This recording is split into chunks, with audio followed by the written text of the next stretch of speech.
There's a rumble in the distance, something stirring up the ground. Coffee shops and corner stores, people talking all around. But the words they're speaking softly got a weight that pulls you down. Something's moving through the grapevine, word by word from town to town. And they lean in close to tell you what they heard somebody say. But the truth gets bent and twisted as it travels on its way. Who do you trust? When the talk gets low, who do you trust? When the whispers grow in the halls of power where the secrets flow, who do you trust? Tell me who do you trust?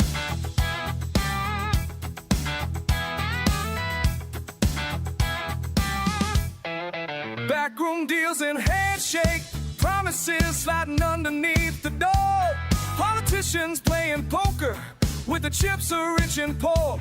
Every word's a calculation, every pause worth so much more. While the people keep on waiting for the truth they're hungry for. And they lean in close to tell you what they heard somebody say. But the truth gets bent and twisted as it travels on its way. Who do you trust? When the talk gets low, who do you trust? When the whispers grow in the halls of power where the secrets flow, do you trust?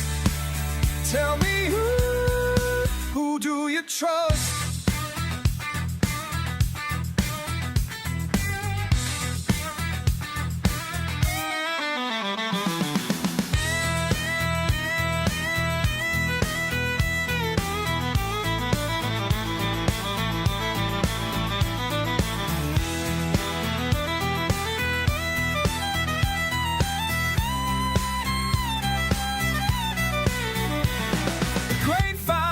Thicker, every lie becomes the truth, and the honest voices calling sound like strangers in the booth. We're all just trying to listen to the static and the noise, but the loudest information drowns out the quieter voice. Who do you trust? When the talk gets low, who you trust? When the whispers grow in the halls of power where the secrets flow, who you trust? Tell me who do you trust? Who you trust? Do you trust? Do you trust? Do you trust? When the whispers grow.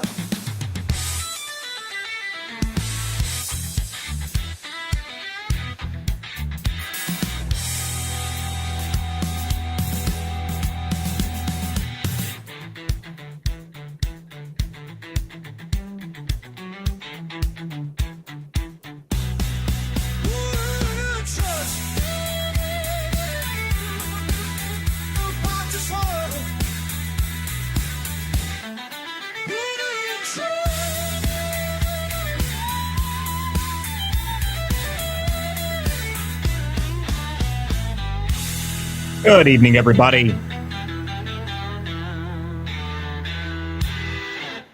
Welcome back to the Political Theater, everybody. Thank you guys for showing up this evening. We've got a lot to talk about tonight. We've got a huge show for you guys. Very excited to be here. I'm Walter Kurt. I'm here to bring this story forward. I've got something I really want to talk about tonight, and there's something I've got to talk about that's really bothered me today, specifically. And it's this story about Trump reposting or talking about hanging of his political enemies has driven the left absolutely insane today. They've all responded to it. They've all lost their minds.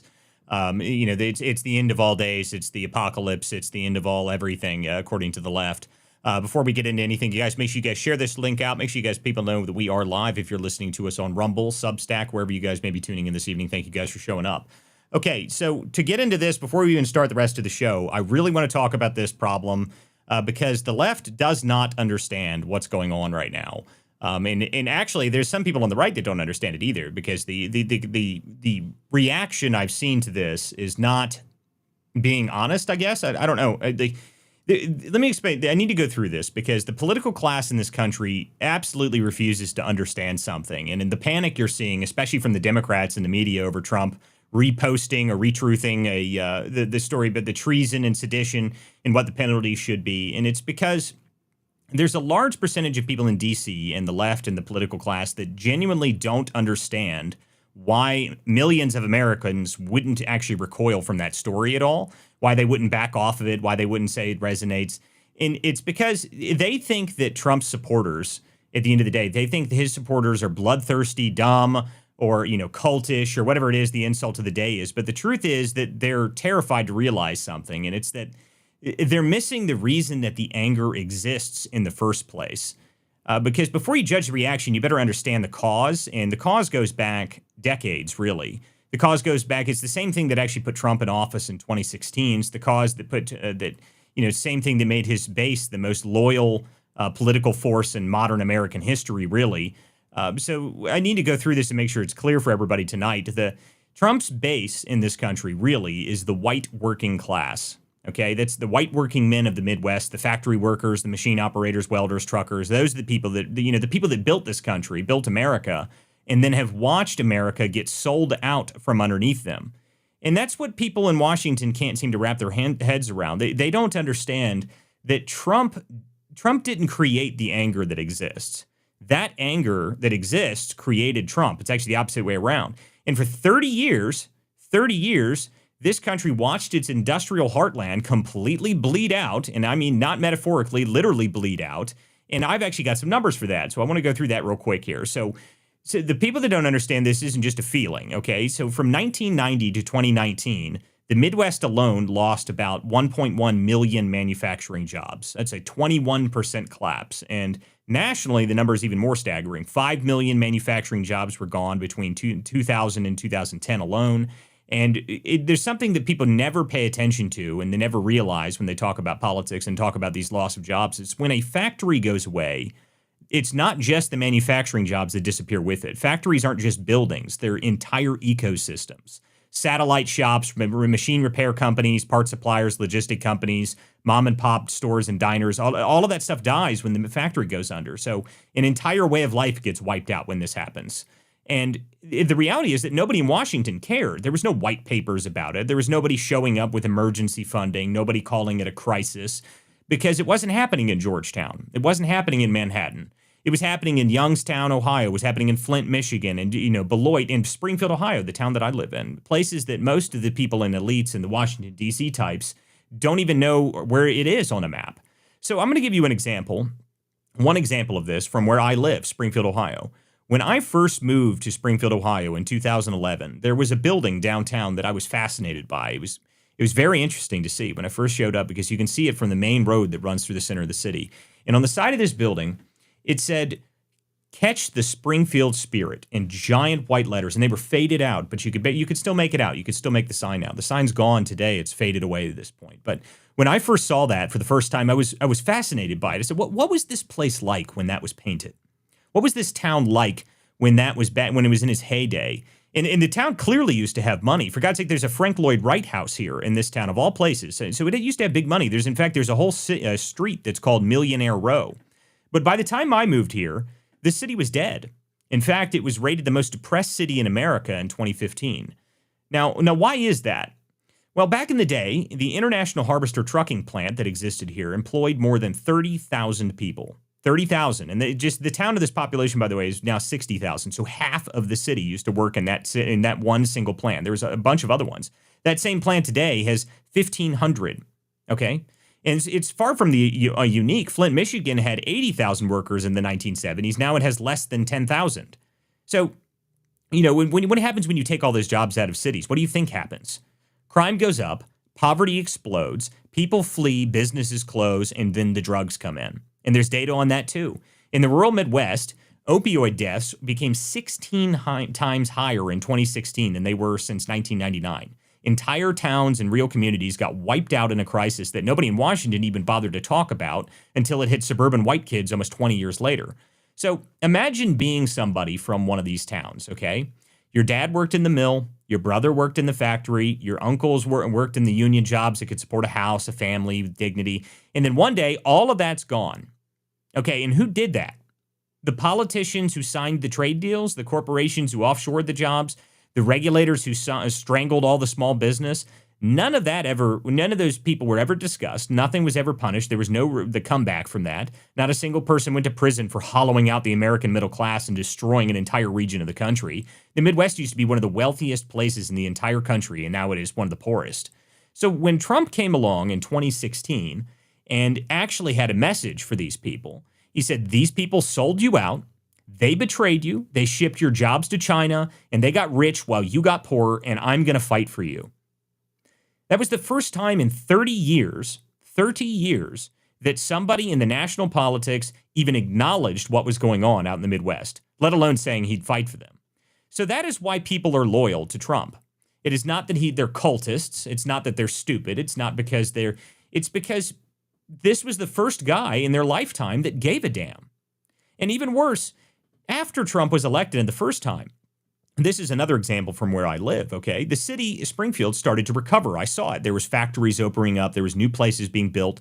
And by the end of his first term, there was 5 or 6 new plants with new jobs coming into this city. Wages were going up. The labor market was tight. Everyone was hiring. And then what happened?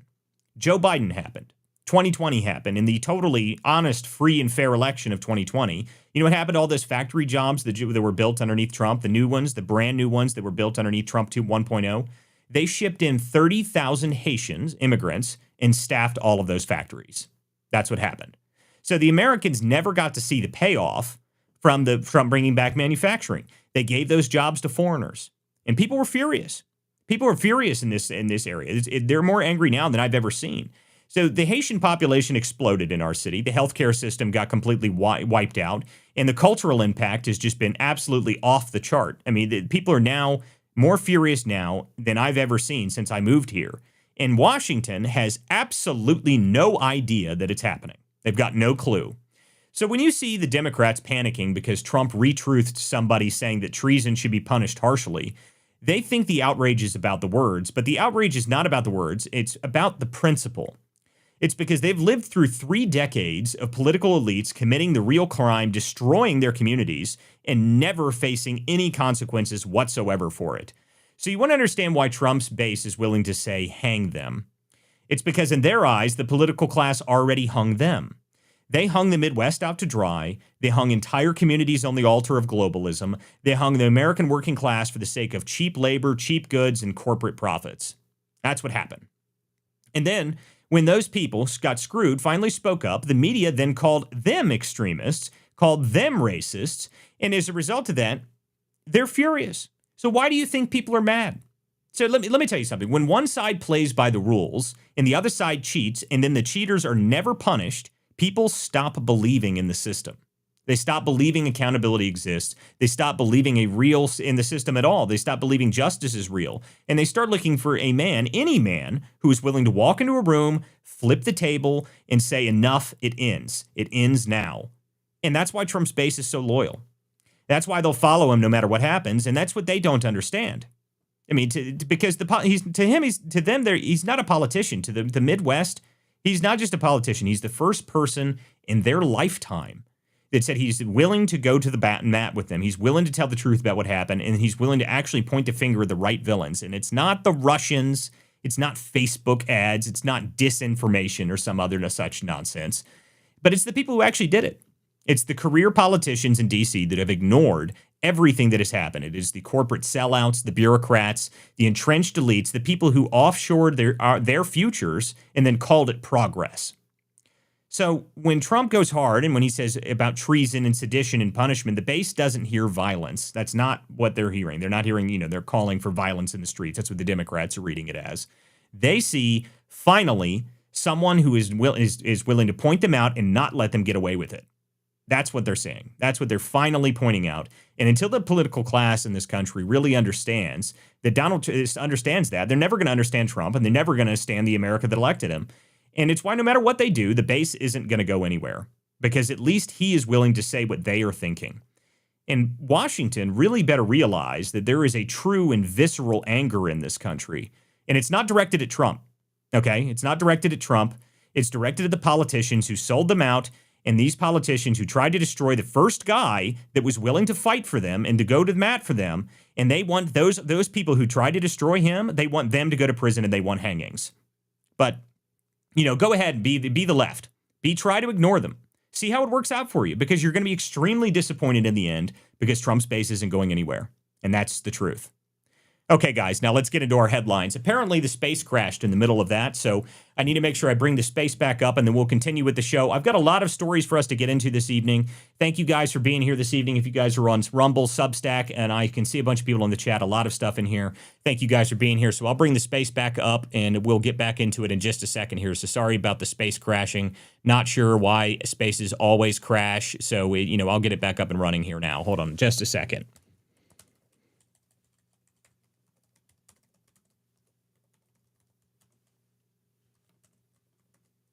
Oh, man. Why in earth does it seem like every time we have something good going here, everything has to crash because X is a garbage platform that doesn't work? Okay, there we go. So the space is back up and running, guys. Thank you guys for being here. Obviously, so here I can read through some of these comments here. Let's see here. In your space not working. Yeah. So the space is up and running now, guys. So you can join the space if you'd like to chime in on the show. We've got a ton of stories to get through this evening. We've also got to talk. I think George Santos is going to join me at some point here in the near future. We've got a bunch to go over, though. I mean, we've got apparently Mamdani was telling people that he was that he was having illegal immigrants canvass for him in New York City. So that's absurd. There's also a story in Britain apparently. They canceled a free speech documentary about censorship, so that's pretty hilariously ironic. I thought that was amazing. There's a number of other good stories going on here. There's the forced deportations. There's a bunch of stuff I need to go over, guys. So make sure you guys share the link out. Sorry for the space crashing. If you guys are tuning in on the space or on the actual live. Just make sure you guys leave a comment. If you guys want to request to come up to the show, you're welcome to do so. We do want to talk about at some point here in this show this evening, and sorry if everybody who's on the space that missed the opening monologue.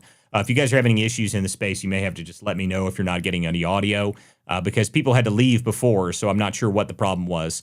If it's not working now, let me know, and it looks like it might not be working now, so we'll have to look and see what's going on here. Let me see if it's actually working. If you guys are in the space and you can hear what I'm saying, make sure you guys like it or give me a thumbs up or something. It looks like people are leaving, so it must not be working there either. I don't know what the problem is with spaces, guys. I try my best to get spaces to actually operate, but they don't ever seem to be working here recently. It's very obnoxious. So I guess I'll just have to get into some of the stuff I'm going to cover for this evening, because if the spaces aren't going to work, there's not much I can do about it. So apparently, it's working. Okay, so people are saying it is working, but everyone's leaving the space, so it doesn't look like it's working. I don't know what, I'm watching everyone dip out from the space. So it's working. Yeah, it's working on video. I know it's working on video. The space itself, though, which is the call-in version of the show, it seems that it's crashed again. I'm watching everyone leave the space. So sorry, guys. I don't know what the problem is. I don't know what the problem with spaces are. I try my best to keep spaces running, but it's just a garbage platform, and they never fix it. So I guess we're going to be doing most of this here. Thank you guys for being here. If you guys are tuning in on this, we're just going to get into the show. So here's a new story that's apparently come out today.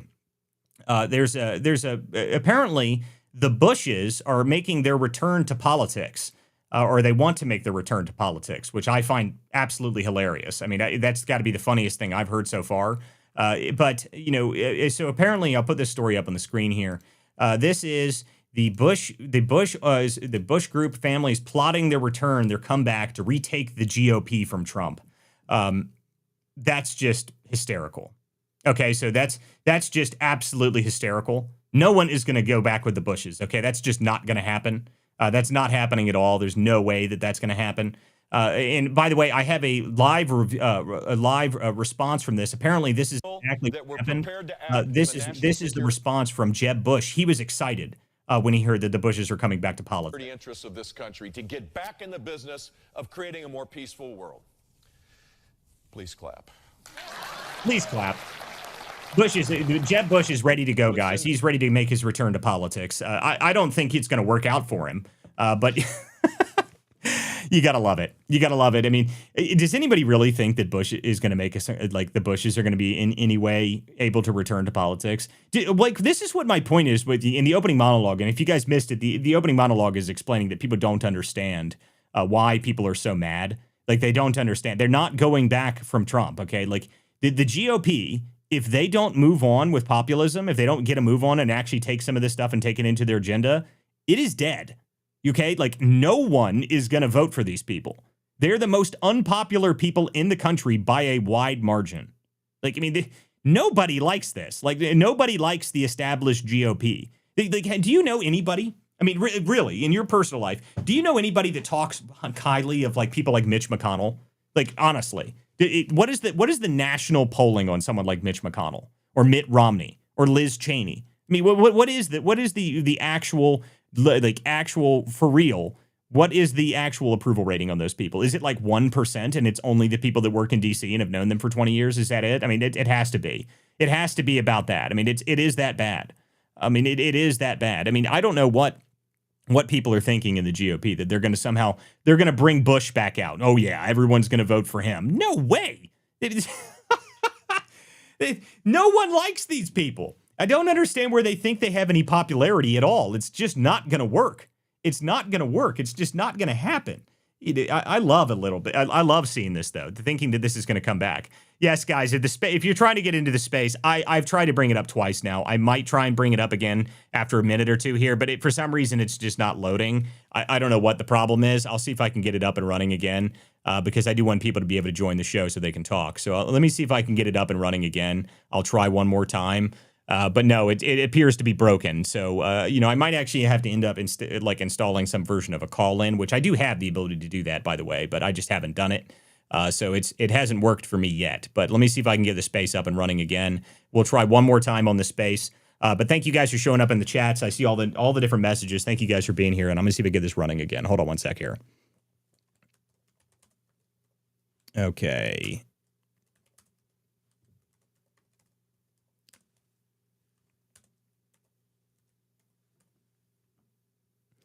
Annoying that I have to keep dealing with this. I need to fix this problem. It's such a terrible system, Spaces. It'd be one thing if it actually functioned properly, but it never seems to. It never seems to work really. It doesn't ever actually work. I can't ever manage to share it properly. No one ever is able to see it the next day. Okay, the space is back up and running, guys. If you wanted to join in there, if you want to be able to talk and join the show, let me know if it has any problems on that. But sorry, I know someone doesn't like me, apparently. I don't know what to do about it. It's extremely annoying having to fight with these stupid spaces, trying to get them to work. I've had so many problems trying to run this show using spaces. I mean, if I didn't have to do spaces, if I didn't have that system, which is unfortunate because a large percentage of the audience actually came from spaces originally. That's where I started this show.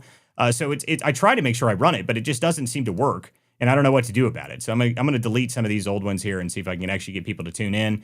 If you guys can hear in the spaces, if it's actually functioning for you, you're welcome to request and come up here. If it's actually working, let me know. If not, I don't know what to tell you. I mean, this is attempt 3 in getting the spaces running. So thank you guys for showing up here. Looks like a bunch of people are in here now. If you guys missed the opening monologue, you can watch the recording and you can record back to the opening monologue, and you're welcome to try and join and see what I was talking about at the open here. It was a pretty extensive monologue, but thank you guys for showing up here this evening. I'm going to see if I can get people up on the stage now. We do have a bunch of stories to talk about tonight, so I do want to get into some of the stuff. I'm going to see if I can actually get this working. It looks like it's working now because now I'm getting people to join the show, so that means it must be doing something right. Jacktron, can you hear me? I sure can. Excellent. Finally, attempt 3. Attempt 3, everyone. We're back. We're live. Now, if you guys are on the space, thank you guys for showing up. The live link to the show has the opening monologue, guys. I'm not going to redo the opening monologue because that would just be strange. I don't even know if I could do that. I just, I sort of write these things. Like when I have something really important I want to talk about, I just write notes on it and then I just flow with it. So I don't necessarily write them out. But anyhow, we have a ton of stuff to talk about tonight, but this story about how the Democrats are freaking out about Trump calling for treason, hanging, and all this stuff. I don't know why the Democrats are believing that this is not, an actual sentiment across the country. That's what the opening monologue was talking about. They don't understand that people are furious and they can't understand why, but it's true. That's the problem with it. It's just true. People are furious in this country because the Democrats and the politicians in D.C. don't get it. They don't get it. They don't know why people like Trump. They have no idea why people are angry. And there's a real problem when this is something I really wish people would grasp is they don't understand that there is a real anger in this country. They don't get it. They think everything's just fine. That, people just voted for Trump because Trump was saying things that were mean. No, that has nothing to do with it, really. That has nothing to do with the reason that people voted for Trump. People voted for Trump because they wanted him to go in there and wreck things. That's what they wanted. You know, there's something I've talked about it in the past, but I'll bring it up again since some of the people are probably joining in on the space now that the space seems to be working. I'll bring this up. There's another way that people understand this. There's something that happened after January 6th that no one actually talks about.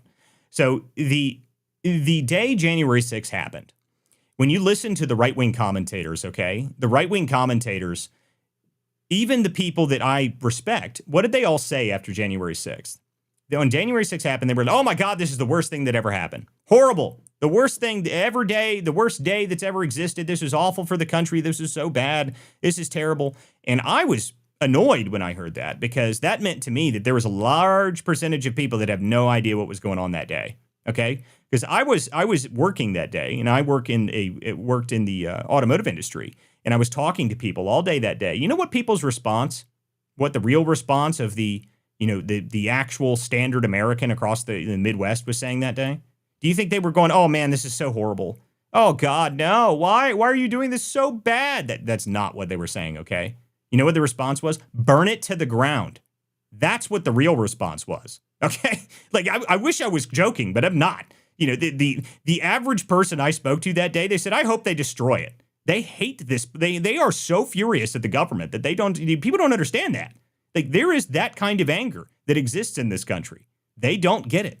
And they still don't get it. They still don't understand it. That's why they don't understand why people support Trump. They miss it. They miss it completely. They think everything's just, oh, whatever. It's just normal Republican politics. No, it's not. No, it's not. Okay, this is why Trump won in the first place, because he actually spoke to people that were pissed because you weren't talking and fixing their problems. Okay, this is something that they just do not understand. They don't grasp it. And another thing they don't understand is why J.D. Vance is so popular, because J.D. Vance actually gets this. J.D. Vance does get this. He understands this. That's why he's so popular in Ohio, because he actually does understand how pissed off people are out in the Midwest and the Rust Belt and, all of these jobs that evaporated. I've heard him talk about it. The 10,000 factories that closed down across the Midwest. He gets it. He knows. Okay, the problem is you can't ignore those people. That's Trump's real base, is the people out here on this side. They don't get it. Okay, they just don't get it. They have no idea that there's so many people that are mad. So when Trump says hang them, people are like, hell yeah, hang them, string them up. Yeah, people are that mad. And if you don't believe that and you don't get that, you're missing it. You're missing it completely. And that's what my argument is here. Okay, guys, if you guys would like to join the show and you'd like to come up here, just request go to x.com, go to @WCDispatch, and the space is functioning now. So we actually are up and running. If you guys are on any of the other platforms, if you'd like to join the show and call in and talk, you're welcome to do so now. Just request to come up on the show. And if you guys have anything else to say, you can always put it down in the comments. I do try to read the comments. Sorry, the space crashed a few times. If you missed the opening monologue is on the recording on the live version of the show. And I'll put a link for the show so that you can actually see that up there in the top. So we've got a ton to talk about this evening, though. The first thing I want to talk about is this ridiculous story that apparently Mamdani had illegal immigrants canvassing for his campaign. Did you guys see this? This is crazy. I mean, just can this guy get any worse? What do you think this Oval Office meeting is going to be like? I hope it's a dim the lights kind of meeting. I think that's what we're going to see. I think it might be a dim the lights kind of meeting, and Trump reads him the riot act, or maybe Trump will just troll him. Just troll him into oblivion. I hope that happens. That's going to be great. We'll have to see. But, I saw this story today about the illegal immigrants that were doing this. Let me see if I can pull this up here. I think I actually have, there might be a clip specifically on this. Let me see if I can find it real quick. Yeah, here we go. So apparently, well, maybe there's not a clip on it. Oh, well. Okay, well, anyway, but no, this is apparently Mamdani said that there's a candid video shows the mayoral candidate was admitting illegal immigrants canvassed for his campaign, and apparently all of the illegal immigrants employed is a federal crime. So he was actually paying illegal immigrants on his campaign stuff with campaign funds, which I don't know how that's legal.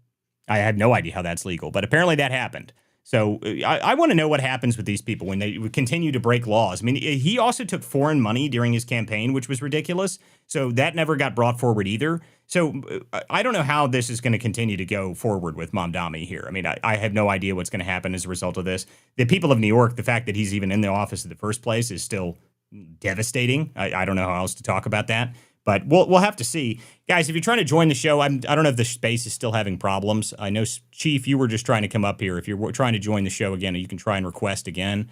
I'll see if I can get more people up here. Jacktron, I might have to give you co-hosts so you can invite people up, or you can actually approve people, because I can't actually see anything. Because, again, spaces suck, and this platform is pretty trash. So if it works for you, see if you can bring people up here. If there's anybody else up on stage, because I can't really see anything. It's not even showing them for me. Oh, Chief is up here. Okay, what's up, Chief? Hey, how you guys doing? I'm just preparing for a show. I'm actually going to interview a politician in Michigan, and we're going to address the Halloween plot in Dearborn. I know you're going to Dearborn, so I thought it's pretty timely. So he's just a nephew of mine. He's running for the state house there. But yeah, that's what I'm doing right now. But yeah, there's so much going on. I did see this Mendami thing. The interesting thing is I was the chief for the LA Metro. This free bus stuff that he wants to do is outrageous, because all you're going to do is invite nothing but a bunch of criminals on those buses. And like I said yesterday on your show, it just hurts the people who have no other options. So it's just crazy. And I'm not surprised that suddenly he's got his hat in hand and he wants money. What did Margaret Thatcher say? Hey, socialism is fine until you run out of other people's money. Seems like he's already bumped up to that wall.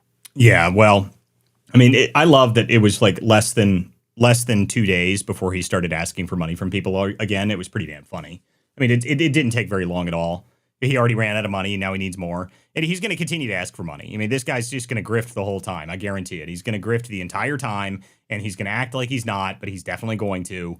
I mean, Mamdani is just a joke. I mean, this guy is just, he is, I will say one thing. The guy is a talented politician, okay? He has managed to convince the yuppie liberals that he's one of them, and he's also managed to convince, like, the Islamists that he's a hardline Islamist. So he is a talented politician. Now, you got to give him that, but what is going to happen with that? I love that he keeps bringing up these fast and free buses. Like, I'm telling you guys, that's going to be the thing that's going to be the funniest to watch. How are you going to have the fast and free buses, Mamdani? I cannot wait to see the fast and free buses. This is going to be the best part. I mean, I'm never going to let that one go. The fast and free, how fast and free will they be? It's going to be great. So I'm looking forward to seeing how much of a disaster that is. Because one, they're not going to be able to do it. One, how are you going to? I keep asking the question on this. How exactly would you improve the buses? Like, how would you make them faster? Even if you make them free, how are they going to be faster? What are you going to do to make them faster? Are you going to magically clear New York rush hour traffic? Is that something you're going to magically be able to do? No, it doesn't make any sense. Why wouldn't you just improve the subway system? The subway system is excellent in New York City. Why just make that safe, and then it would be fine. And why not make that free? It just it doesn't make any sense to me. Like, we're going to open up fast and free buses for whatever reason. So I'm very much looking forward to the fast and free, because it's going to be stupid and it's not going to work, but it's going to be hysterical to watch regardless. Yeah, the interesting thing about so what you do, you make express buses that skip a bunch of stops, but the express bus systems, like I said, I worked LA Metro Transit, so I know all this junk. It really is designed to serve the working, the middle class. You start in wealthy neighborhoods, and you skip all the bus stops, and you only stop at a few of them, and it makes them express. It's not really for your core urban constituents. It's for the people who live more in the suburbs, which is crazy to me. So he wants faster bus service, but basically to target the people in the suburbs who he calls the enemies anyways. But the great thing about it, I don't know if you heard lately today, is there's a Democratic Socialist on the city council that is an ally of his that wants to primary Hakeem Jeffries. And he's refused. He's told them not to. He says this isn't the time. So as soon as he gets in office, he turns his back on his Democratic Socialist allies, because he needs the money from Washington to do all the stuff he wants to do, right? So he's discouraging an ally, and a Democratic Socialist, which he is one, from primarying Hakeem Jeffries. That was on the news today. It's very interesting. That is interesting. Well, listen, the Democrat leadership, they were resistant to Mamdani at first. I mean, then they realized that their radicals in their party were all for him. And they're terrified of the radicals in their own party because they're spineless cowards. So they can't do anything about it. This is something I've said for a minute now. The problem the Democrats have is that they have no choice now. They gave the radicals in their party a bunch of power, and now they're surprised that they are wielding that power. I mean, you shouldn't be surprised. They shouldn't. I mean, These socialists, the communists within the party are going to take control, and you're going to have to be very, very strong to get them out. And the problem is they don't have any strength in their party. Like, is there anybody that has like, is there anybody in that party right now that has a masculine bone in their body? Like, seriously, I mean, be honest with yourself. Is there? Is there a single masculine Democrat that exists other than maybe Fetterman? And Fetterman is half dead and actually has brain damage. I mean, Fetterman is like he's like about 15 minutes from putting on a MAGA hat, as far as I can tell, for Fetterman. And I don't know if he might even end up caucusing with the Republicans by the end of this term. I have no idea. We'll see. But every week I see something from the Democrats claiming that claiming that Fetterman is, he's essentially the article is always, what are we going to do about this troublesome priest? I mean, that really might be the best way to describe it. There's always an attack article talking about Fetterman. They hate the guy because he bucks just even slightly on messaging. Well, I'm liking Fetterman more and more because he's moved way to the middle. He's blue collar. I'm blue collar, and he's just talking common sense stuff, right? But I got to remind you that they got Mandami when he was running under a bench press, and they had 135 pounds on the bar to see if he could do it, and he couldn't do it. And I'm in my 60s. Okay, I could do that. I could probably do 7 or 8 pretty easily. And I got some bad shoulders, and this guy couldn't do it. Yeah, so that he himself is not masculine at all. But I did want to point out. Well, the one thing on that, I just want to bring this up because you brought up the bench press thing, which was hysterical when that happened. The problem I had with that whole event was not that he couldn't do it. It's not even that he couldn't do the weight. Okay, what I could see from that, and anybody who has ever been to a gym before knows this, he had never done it before, ever. He had never held a barbell above his head before. You could see him. He was all off balance. He couldn't hold it. It was clear he had never been to a gym before in his life. It was very obvious to anybody that knows anything about lifting. I mean, if you that's what was worse about it, is the fact that he was just, oh my God, what do I do with this thing? He had never held a barbell above his head before. Never. And that's why it was so ridiculous. It was, my goodness, dude. Not only are you not masculine, but you've never been to the gym before. Not once. Yeah, and remember, he probably hasn't used a shovel, hasn't used a pick, hasn't done anything, where his paycheck depended on the strength of his back. There's a lot of people never visit a gym, but they can bench press 300, 130 pounds pretty easily. Oh, yeah. Because they work for a living, right? But the other one thing I wanted to mention is he wanted to fund his bus service by doing a corporate tax. And it's an interesting thing because if you understand New York almost went bankrupt. I think it was in the 70s. And nobody was going to bail them out, but when they finally got bailed out, they had to give up a lot of their taxing authority. And so for him to get a tax, he has to get Hochul's approval. But Hochul is being targeted by the Democratic Socialists, so she says, "I'm not approving that." So now you see this battle within the Democratic Party because they're realizing, the old guard's realizing, hey, they're going to primary Schumer, they're going to primary Hakeem, they're going to primary me, so why should I help him be successful? There's no incentive from Republicans or even mainline Democrats, the mainstream Democrats, for him to succeed. None. And I think he's realizing that. Well, I mean, that's the real deal here. And the best thing that could ever happen in New York is for him to not be able to enact any of his policies anyway. And I did see that. I already saw that Hochul said no. So she's not just like not going along with it. She's flat out said, no, we're not going to raise the taxes. I think there's even a clip on that. So that came out earlier. This is the deal. The Democrats at some point are going to have this fight. That's the real deal. Okay. Like they're going to have this fight at some time in the near future. They're going to have to do it. They have to bring it up. They have to actually have the fight with the radicals in their party. And so far they haven't done it. They haven't done it yet, so we'll have to see how it goes for them. But I'm not very hopeful for them because, again, they've given these radicals a lot of power. They hold real positions of power. I mean, Jasmine Crockett is a major figure for them, which is insane. I mean, what is Jasmine Crockett's real positions on anything? Does anybody have any idea? No, you don't, because she doesn't have any real positions. I hate Trump. Well, it's not even I just hate Trump. It's not that either. She doesn't have any real positions. It's just whatever she talks about on her Instagram follower or whatever it is. There's no real positions behind it. Okay, like that's the problem with it. There's no real positions on it at all. They don't have anything. So I don't know. I'm very curious to see how this works out for them. Did you see Meghan McCain's comment regarding her? Yes. So she accused her dad, John McCain, of getting funding from Jeffrey Epstein, and Meghan McCain was not happy, and she cut loose on Twitter, and she says, "My dad's been dead for 7 years. He doesn't know Jeffrey Epstein. He didn't take any money from Jeffrey Epstein." And basically at the end she says, "You have mashed potato for brains," and I thought that was perfect. She just says, Well, but Jasmine Crockett has mashed you're missing potato the better for part brains. about this, Chief. The best part about that was, again, this is the same problem that she did when she accused Lee Zeldin, okay? It was a different person. It was a different person named Jeffrey Epstein, and she accused both accused John McCain and Lee Zeldin of this thing, and apparently it's a different guy. I don't know if the one from McCain, I didn't read the article. I saw the post that you're talking about. I didn't read the article to see if it happened to be that same Dr. Jeffrey Epstein, what an unfortunate son of a bitch that guy is. I mean, the guy keeps saying that. Like, you need to change your name, buddy. I feel bad for you. That sucks. But again, this is two completely different people.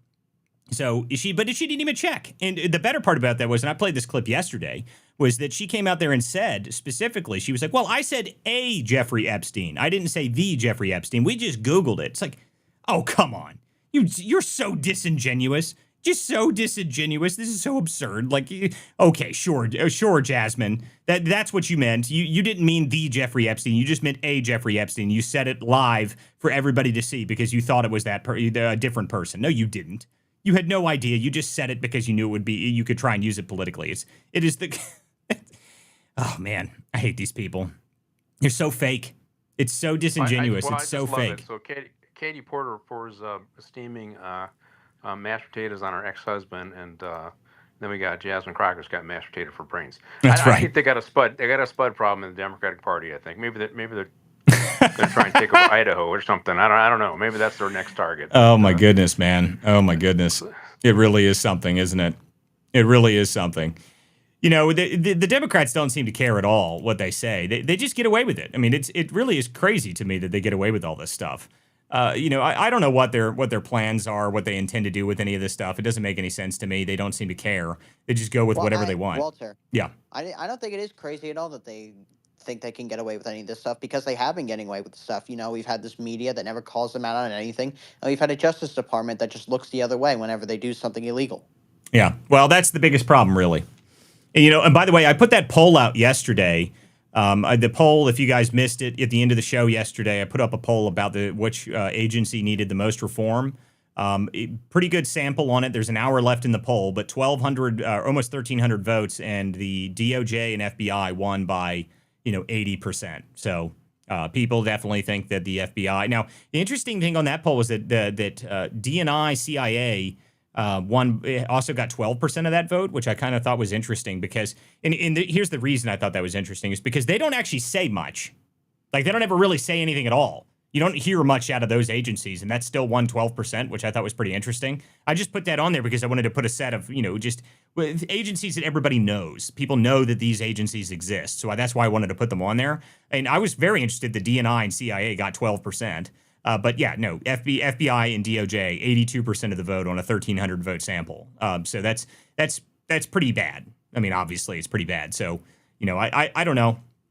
I don't know. The problem I have, again, and I've said this for a while now, I've said that I've said that the DOJ, Pam Bondi's just not going to make it, man. Like, she is not going to make it. I really don't think she's going to make it. I don't think she's going to make it through this administration. And I don't know how exactly they're going to replace her. I don't know. I mean, I don't know how they're going to get rid of her. I don't know how they'd be able to get another person confirmed. I have no idea. Because, I mean, to me, she is the worst at messaging. Every time she goes on stage, she makes it worse. She doesn't ever improve. I mean, the most recent press conference she had was terrible. And anybody who says that otherwise is ridiculous. I mean, you're just lying to yourself. It was bad. She sat there and repeated the same phrase 7 times in a row because someone finally told her stop talking. I mean, that's really what happened. Someone finally convinced her to stop speaking about things. So, I don't know what they're going to do with her. But I'll tell you now, they need to get a move on something. Okay, they need to bring indictments versus people, and this is what I was talking about at the open of the show. They really, really need to start bringing indictments versus people, and they need to put some people in prison. Okay, or they even if you don't put them in prison, okay, you need to just do something, anything. Okay, indictments of a couple people is one thing, but there needs to be real consequences for people. And by the way, that Comey indictment, there was a bunch of drama about the Comey indictment, claiming that it was being thrown out, that the judge was doing something, blah blah blah. That never happened. Okay, so that was cleared up today. I think Mike Davis had something on that earlier today. So that was cleared up earlier. That apparently that is not going away. So that's new information on that story, because there was some claim that the judge was going to throw out the whole case, and that didn't happen. That wasn't happening. So a bunch of people in here are saying that we can move Harmeet to AG without a new confirmation. I don't know if that's true. Harmeet, I don't know how you'd still have to confirm her to move her to the AG role. You'd still have to confirm her. And by the way, I like what Harmeet's doing where she's at, so I'm not sure I really want her to move. I mean, Harmeet's the only one that's actually doing stuff. She's actually doing stuff. So I'm not sure I want Harmeet to move out of her position. But you said people saying Pam Bondi will be replaced after the midterms, and then he will appoint a new person with recess appointments. Maybe. I don't know, guys. The problem is that to win the midterms, I think that Trump actually has to bring indictments and actually has to show progress on this stuff. I mean, this is what my point of the open of the show is, that the reason that Trump's base is angry right now, and I'm actually convinced of this really, that Trump's base is angry for a number of reasons. One, they want accountability more than anything. Even the people that are upset about the Epstein stuff, what do they want more than anything? They want accountability. That's what they want. They want accountability for the corrupt politicians in D.C. That is what they want. So until you give them accountability and real actionable accountability of something, people are going to remain angry. And I don't know how you're going to manage to get the base all rallied up when you've got your administration in here and you haven't brought accountability forward. I think people in the base really want that. Okay, I mean, this is not like 2016 where Trump said lock them up, and then once he got in there, he didn't go to lock her up. Okay, I don't think we're in that scenario anymore. I think people really do expect lockups. That's what I think. I think people really do expect it, and if you don't deliver on that, I think people are going to be pissed. So, I personally, I'm going to be pissed. I'm not going to lie. These people need to go to prison. Okay, this is the problem I have more than anything. And this is, they're talking about hang them for treason. Oh my God, the Democrats are all losing their minds. Oh no! Trump said hang them for treason. Listen to me. The people who opened a counterintelligence operation on the sitting president of the United States, yes, hang them for treason. I mean, why is it a controversial topic either? Do you want the FBI to be able to open up counterintelligence operations on the sitting president? Is that what you want? Like, what argument is that? So the FBI is then in charge of the country. They can nullify voters. The FBI has full reign over the country. If they don't like you, they don't like who you voted for, they'll just open a counterintelligence operation on and remove him.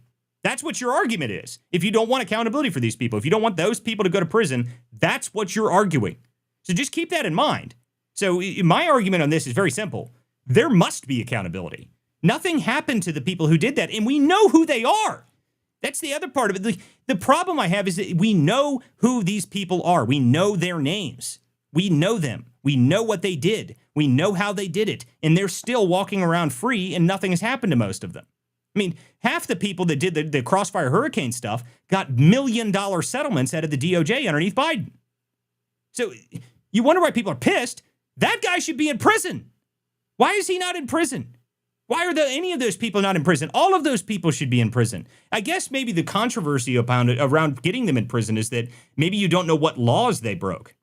But I don't see how that isn't conspiracy to overthrow the government of the United States. How is it not? Is there an explanation of how it's not? I don't think there is. Someone would have to tell me how there is, because I don't get it. I mean, to me, every one of those people.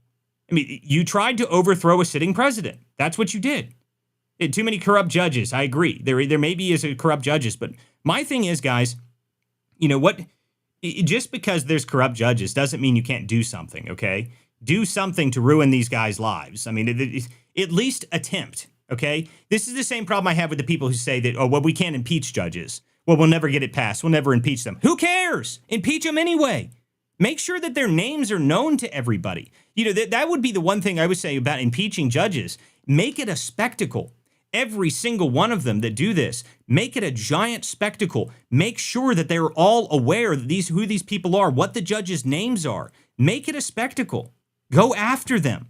Go after them in every way that you can. Make it known to the media. Give it to the podcasters. Say that we're going to do this and we're going to bring it forward. We're going to force a vote on it. Do it. That's what people want. That's what people want. They want something. Even if it doesn't work, and then you can say, well, look, it's all corrupt. This is why we're trying to impeach them, and then try and impeach them again. Do it. That's what you need to do. In the GOP establishment, this is the problem I have with these people in the GOP. They better get a damn move on. They better do some of this stuff. Because if they don't, the Trump voters are going to disappear, and they're never going to vote for any of you bastards ever again. Ever. They will never vote for the GOP ever again if you don't move forward on some of this stuff. This is a real argument about getting rid of the filibuster in my eyes. The filibuster, if you're not going to be able to push any legislation forward, if you're not going to be able to move anything forward, the agenda's dead because the Democrats have a few seats in the Senate, you better move forward with something to get something done. Because if you don't, the GOP is not going to be able to win an election again without Trump on the ballot. They will not. It will not happen. Okay? Anybody who believes the Republican establishment better not believe that they have any sort of broad support. I would argue quite strongly that the rhino type people may be the most unpopular people in the country. I really think that. I mean, I think they might be the most unpopular politicians in the country. Nobody on the left supports them. They pretend to support them just so they can use them against Trump. I mean, that's pretty much the only time the rhinos get any real support. They bring them on MSNBC so they can yell about Trump because they don't like Trump. They get that. Okay, but they're never going to vote for them. They'll never vote for them. Are you kidding me? They don't like them. They don't care about them. They'll just vote for the Democrat. They don't care if you don't like Trump. It doesn't mean anything to them. So who exactly supports those people?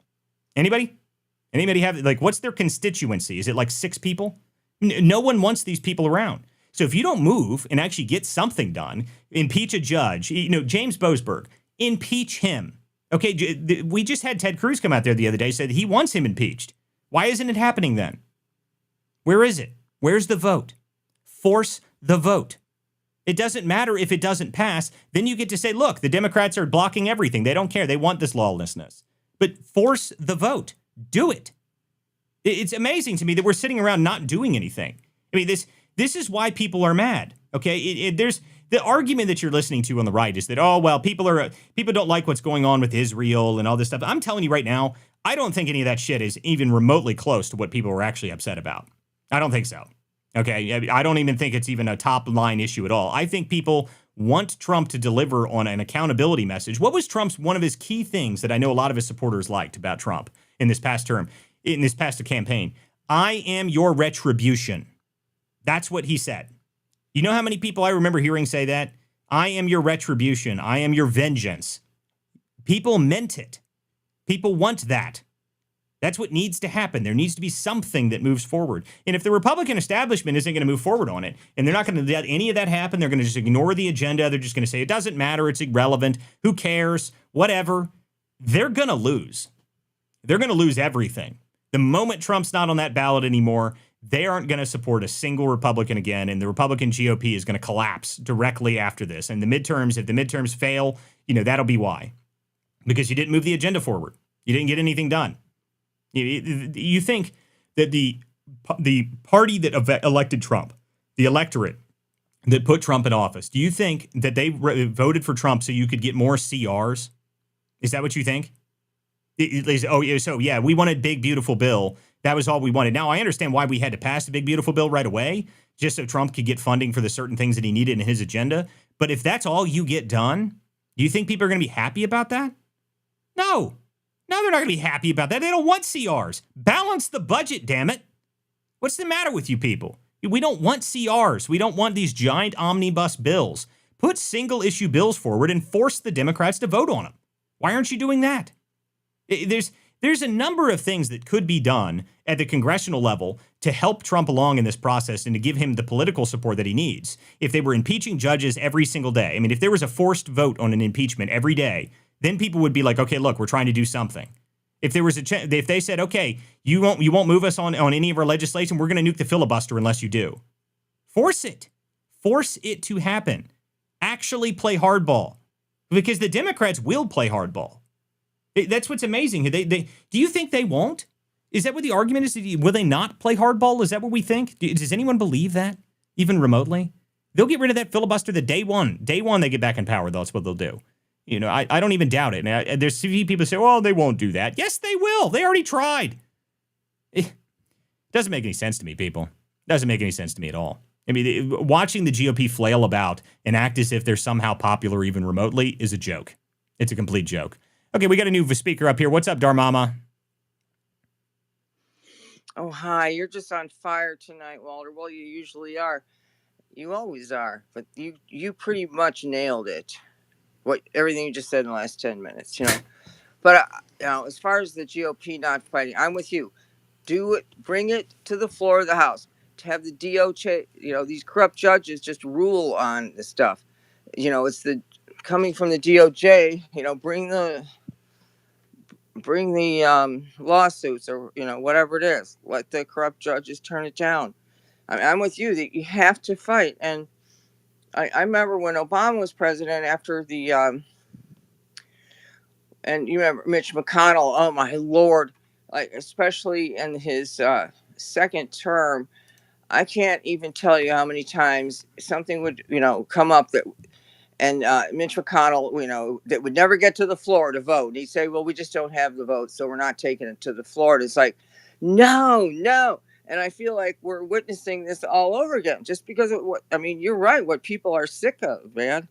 Well, the thing that people remembers that, but they just wouldn't do it. The people are sick of the same old in DC. That's what they're sick of. They're done with it. They're done with the same old story in DC where nothing gets done. Everyone complains and they say, well, we just don't have the support. We can't do this. Figure it out. Okay. If you have to come up with some way to get these people on board, come up with a way to force it. Make it politically dangerous for them. Tie it to something that they're upset about that you can make people interested in by. If you keep going with these stupid CRs, these ridiculous giant CR bills, okay, if that's all you're going to go forward with, that's not going to win you more support in Congress. Okay, that's not going to win you more support from the electorate. The people that voted for Trump didn't vote for that. That's not what we wanted. That's not what we want. The populist agenda that Trump voted for, that we voted for with Trump, that's what we want.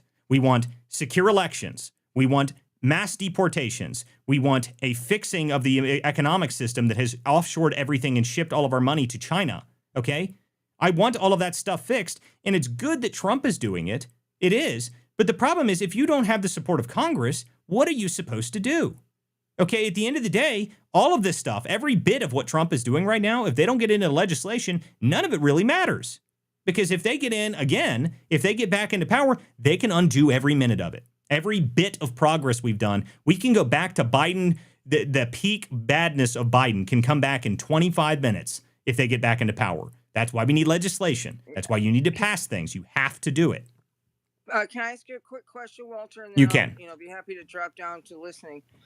What? I begin to believe in the whole theory of controlled opposition. Can you make the case that that's not what we're dealing with? I'd really like to know about that. Well, okay, so controlled opposition, I don't know about controlled opposition. I think it's just opposition. Okay, it doesn't have anything to do with being controlled. The establishment Republicans don't like Trump. That's the answer, okay? And I've said this before. Part of the reason that you're seeing a lot of this problem is because they couldn't get Trump in handcuffs, right? So what are they going to do? They're going to handcuff his agenda and wait out the clock. That's what they're doing. So, if we don't get a move on and we don't pressure these people, a few months ago, I'd come up with the idea that I wanted to get into a pressure campaign specifically for members of Congress, for Republican members of Congress, not Democrat members of Congress, Republican members of Congress. That's what I got on. That's what I was saying. We need to come up with a pressure campaign for them and use guerrilla marketing to do it. If I could get somebody to get on board with that and we could actually have that happen, I would love to be able to do it. But, the problem is getting funding for something like that. People don't want to fund that. All of the conservative side of this, they still look at things as if it's the old way of doing things, and it's not. Okay, what we should be doing is being extremely aggressive with the people in Congress. We should be attacking them specifically, saying, we're going to primary you. Even if we're not going to primary you, we're going to embarrass you on a regular basis. That's what we should be doing. These people are very fragile people, most of them. Okay, that's, especially the ones that live in these Congress and congressional districts that have like plus 25 R, right? If they live in those districts, they don't think they have to worry about anything. They're going to get elected forever. They don't have to care. Even if Trump fails, they'll get reelected anyway. They've got their constituents perfectly, fit in their districts. We need to make sure those people don't feel comfortable. That's what we should be doing. They shouldn't feel comfortable. They should have a pressure campaign run against them. They should have somebody. And if that means you need to go after them and start attacking them, you should. I mean, that's what we need to do. We need to do some sort of, Metaphorically attacking them, of course. No violence. yeah, no, I'm talking politically. Politically, of course. I'm not, and I don't really worry about that stuff. They can complain all they want. Then again, I did name the space "Hang Them for Treason," so maybe I do need a little bit more careful. But no. I mean, the answer is pretty easy. These people in Congress, especially these rhino-style Republicans, they need to get some pressure put on them. Okay, we need to get these people, and it's, Twitter pressure is one thing that does do something, but the problem is a lot of these people just ignore it. They don't care. They don't care at all. So we got to come up with something different. There's got to be something more that we can do to get after these people, because again, if they don't get something done, the people to me. So I'm a pretty hardline conservative. Okay, I'm a pretty hardline conservative, but I have to vote for the Republicans because the opposite option is communism, and I'm not voting for communism. Okay, I don't like the Republicans. I've never liked them. I've thought they're scumbags my whole life. I grew up in Republican politics. I saw these people my whole life. They are all country club jackasses.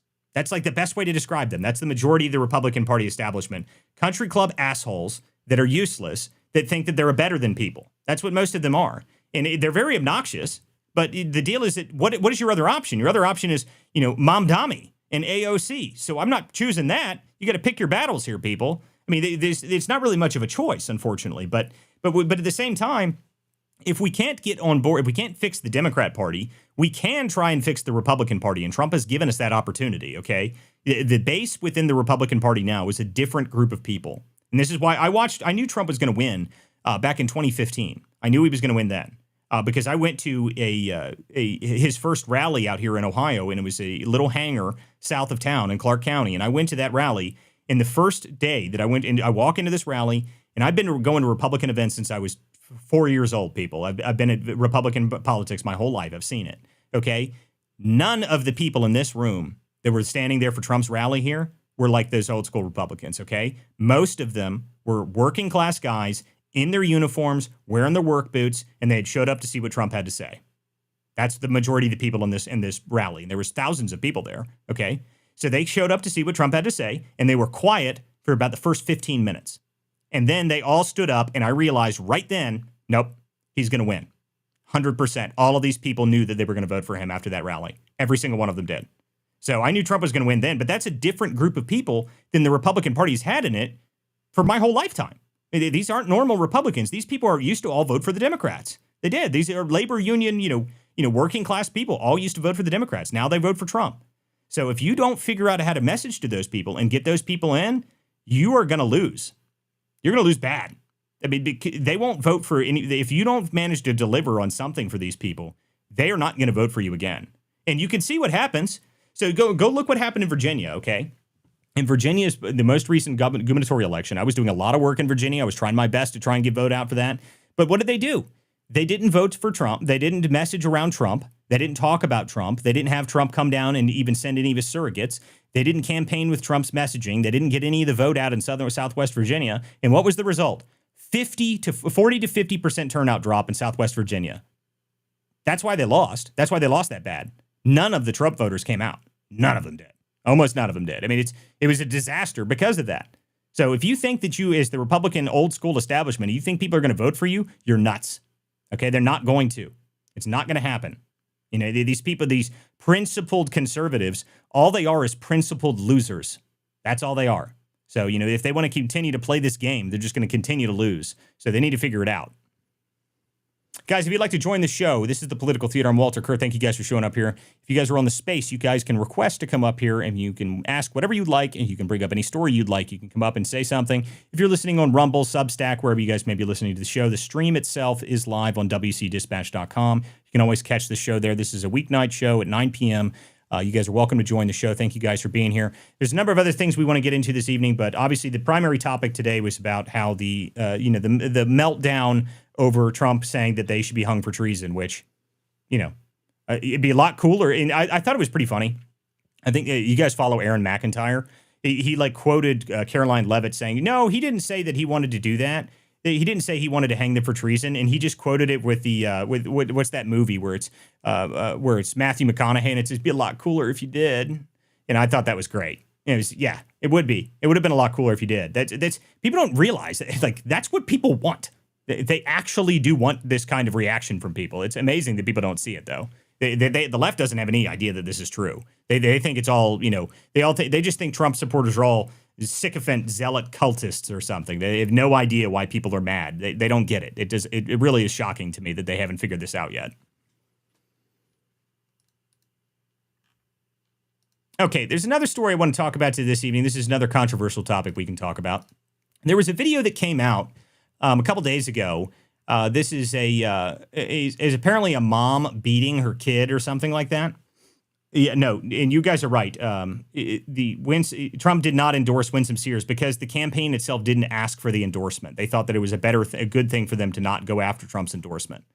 So that's part of the reason that they didn't get the endorsement. They thought that it would hurt them in Northern Virginia, so they didn't go after Trump's endorsement. And that worked out real well for them, as you can tell. It worked out because all that happened as a result of that is the Democrats, the idea from the Republican consultants was if you distance yourself from Trump somehow, then they can't tie you to Trump, so voters won't vote based on the idea that you're attached to Trump. That didn't work at all. Okay, that didn't mean anything to the Democrats. They they completely linked her to Trump anyway, and they just did it without anything. They didn't care. It didn't matter at all. Okay, so it did not work out for them at all. It was a stupid decision. They should have just run with Trump. They should have figured out how to get Trump to endorse them, had Trump come down and campaign with them. That would have been the only way it would have worked. So it did not work out for them. Okay, let's see here. Oh, it's Jacktron re-requesting, apparently. Guys, if you'd like to join the show, you can do so by going to x.com, go to @WCDispatch, and you guys are welcome to come up here and join the show.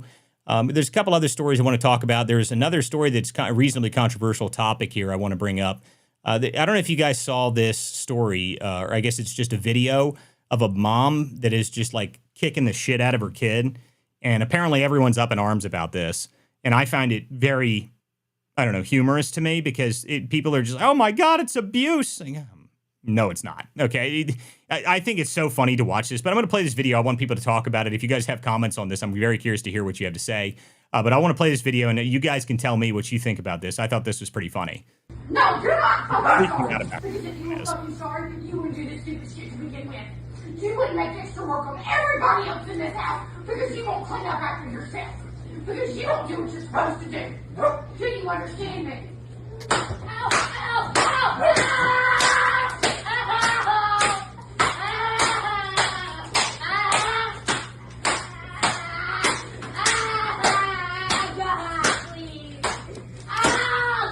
So, now, if you guys are watching this, if you're just listening to it, this is a mom spanking her child, okay? She's spanking him with a belt. Now, there was a bunch of people replying to this, and almost every time I see this stuff, it's very funny to me when I watch this, because everyone's like, oh my God, it's the end of all days, she's abusing him, oh my Lord, shut up. Have you never seen a boy that is unable to be disciplined? Like, have you never seen that before in your life?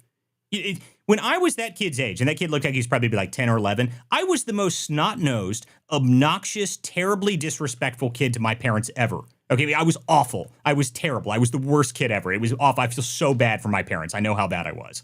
Okay, I got thrown out of a bunch of schools because I was so bad. I mean, I was really not a good kid. It was not a good thing. I was very disrespectful all the time. And as a result of that, my mom beat the hell out of me all the time because I deserved it.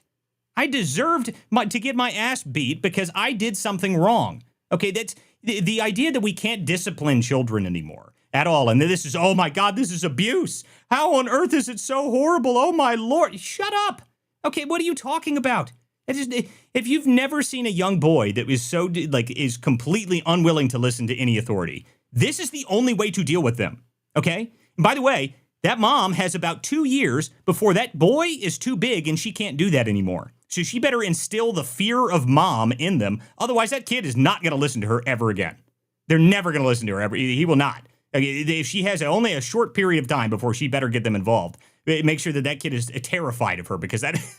Like, if you guys think that young boys are not going to disrespect their parents and be horrible, you are living in a planet that I don't understand. Okay, I mean, it's just hysterical to listen to this. There's no reason at all that this is something horrible. I got so bad. My mother one time, I think I called her something. I think I called her a curse word. She threw me down a flight of stairs, and I deserved it. I deserved that 100%.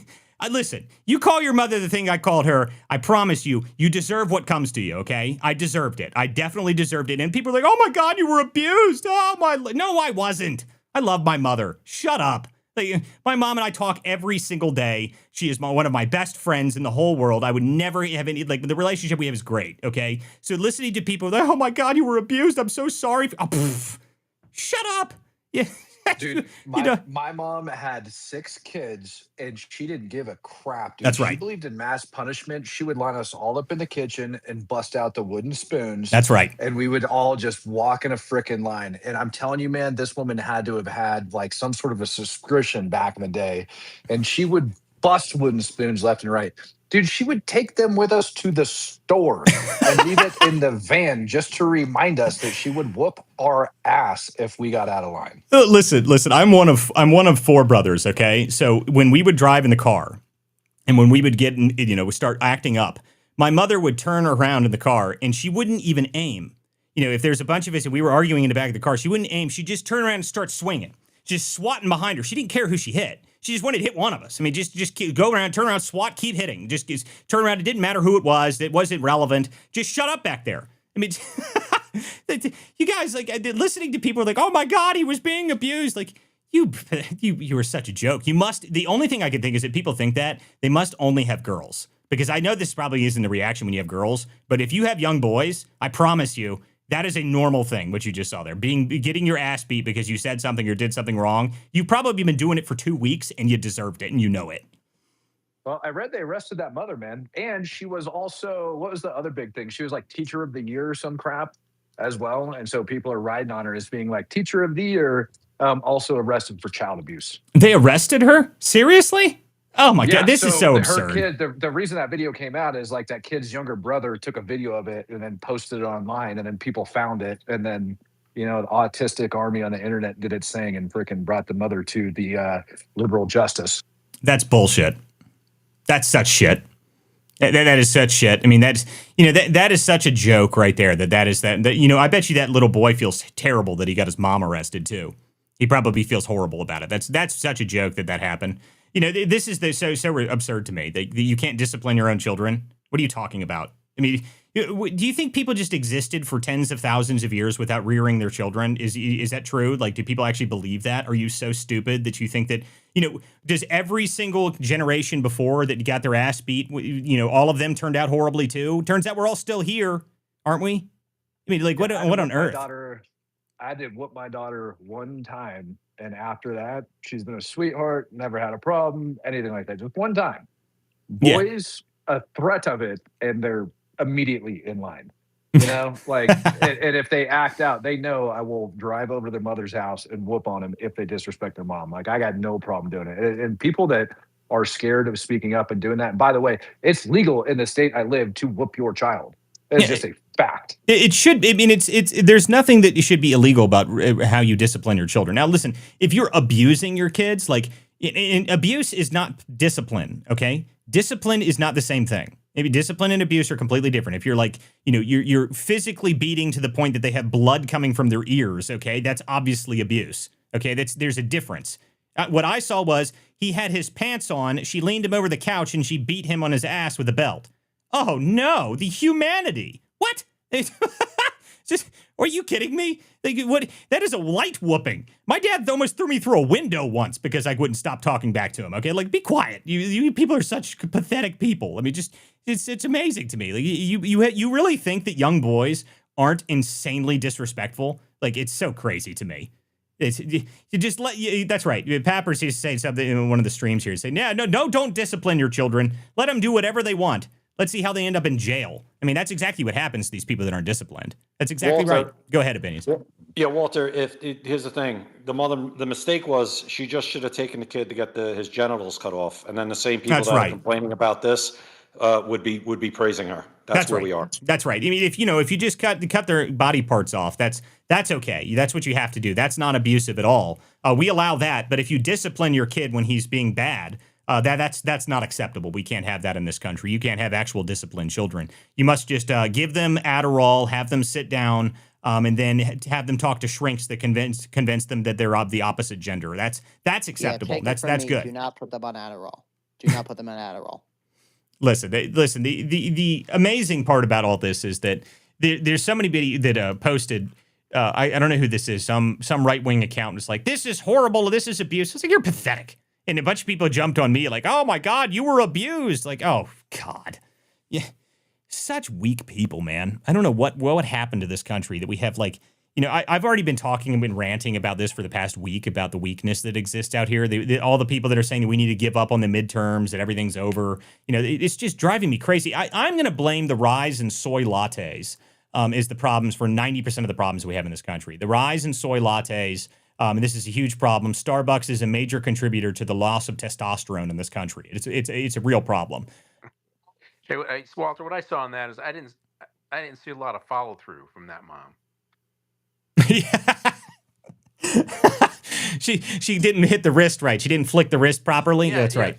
Yeah, she wasn't following through on those. Those were just to get his attention. That's right. She wasn't trying to hurt him, and she did it on a spot where hey, you can easily recover from. There's a lot of cushion there, and she wasn't following through. These were more taps.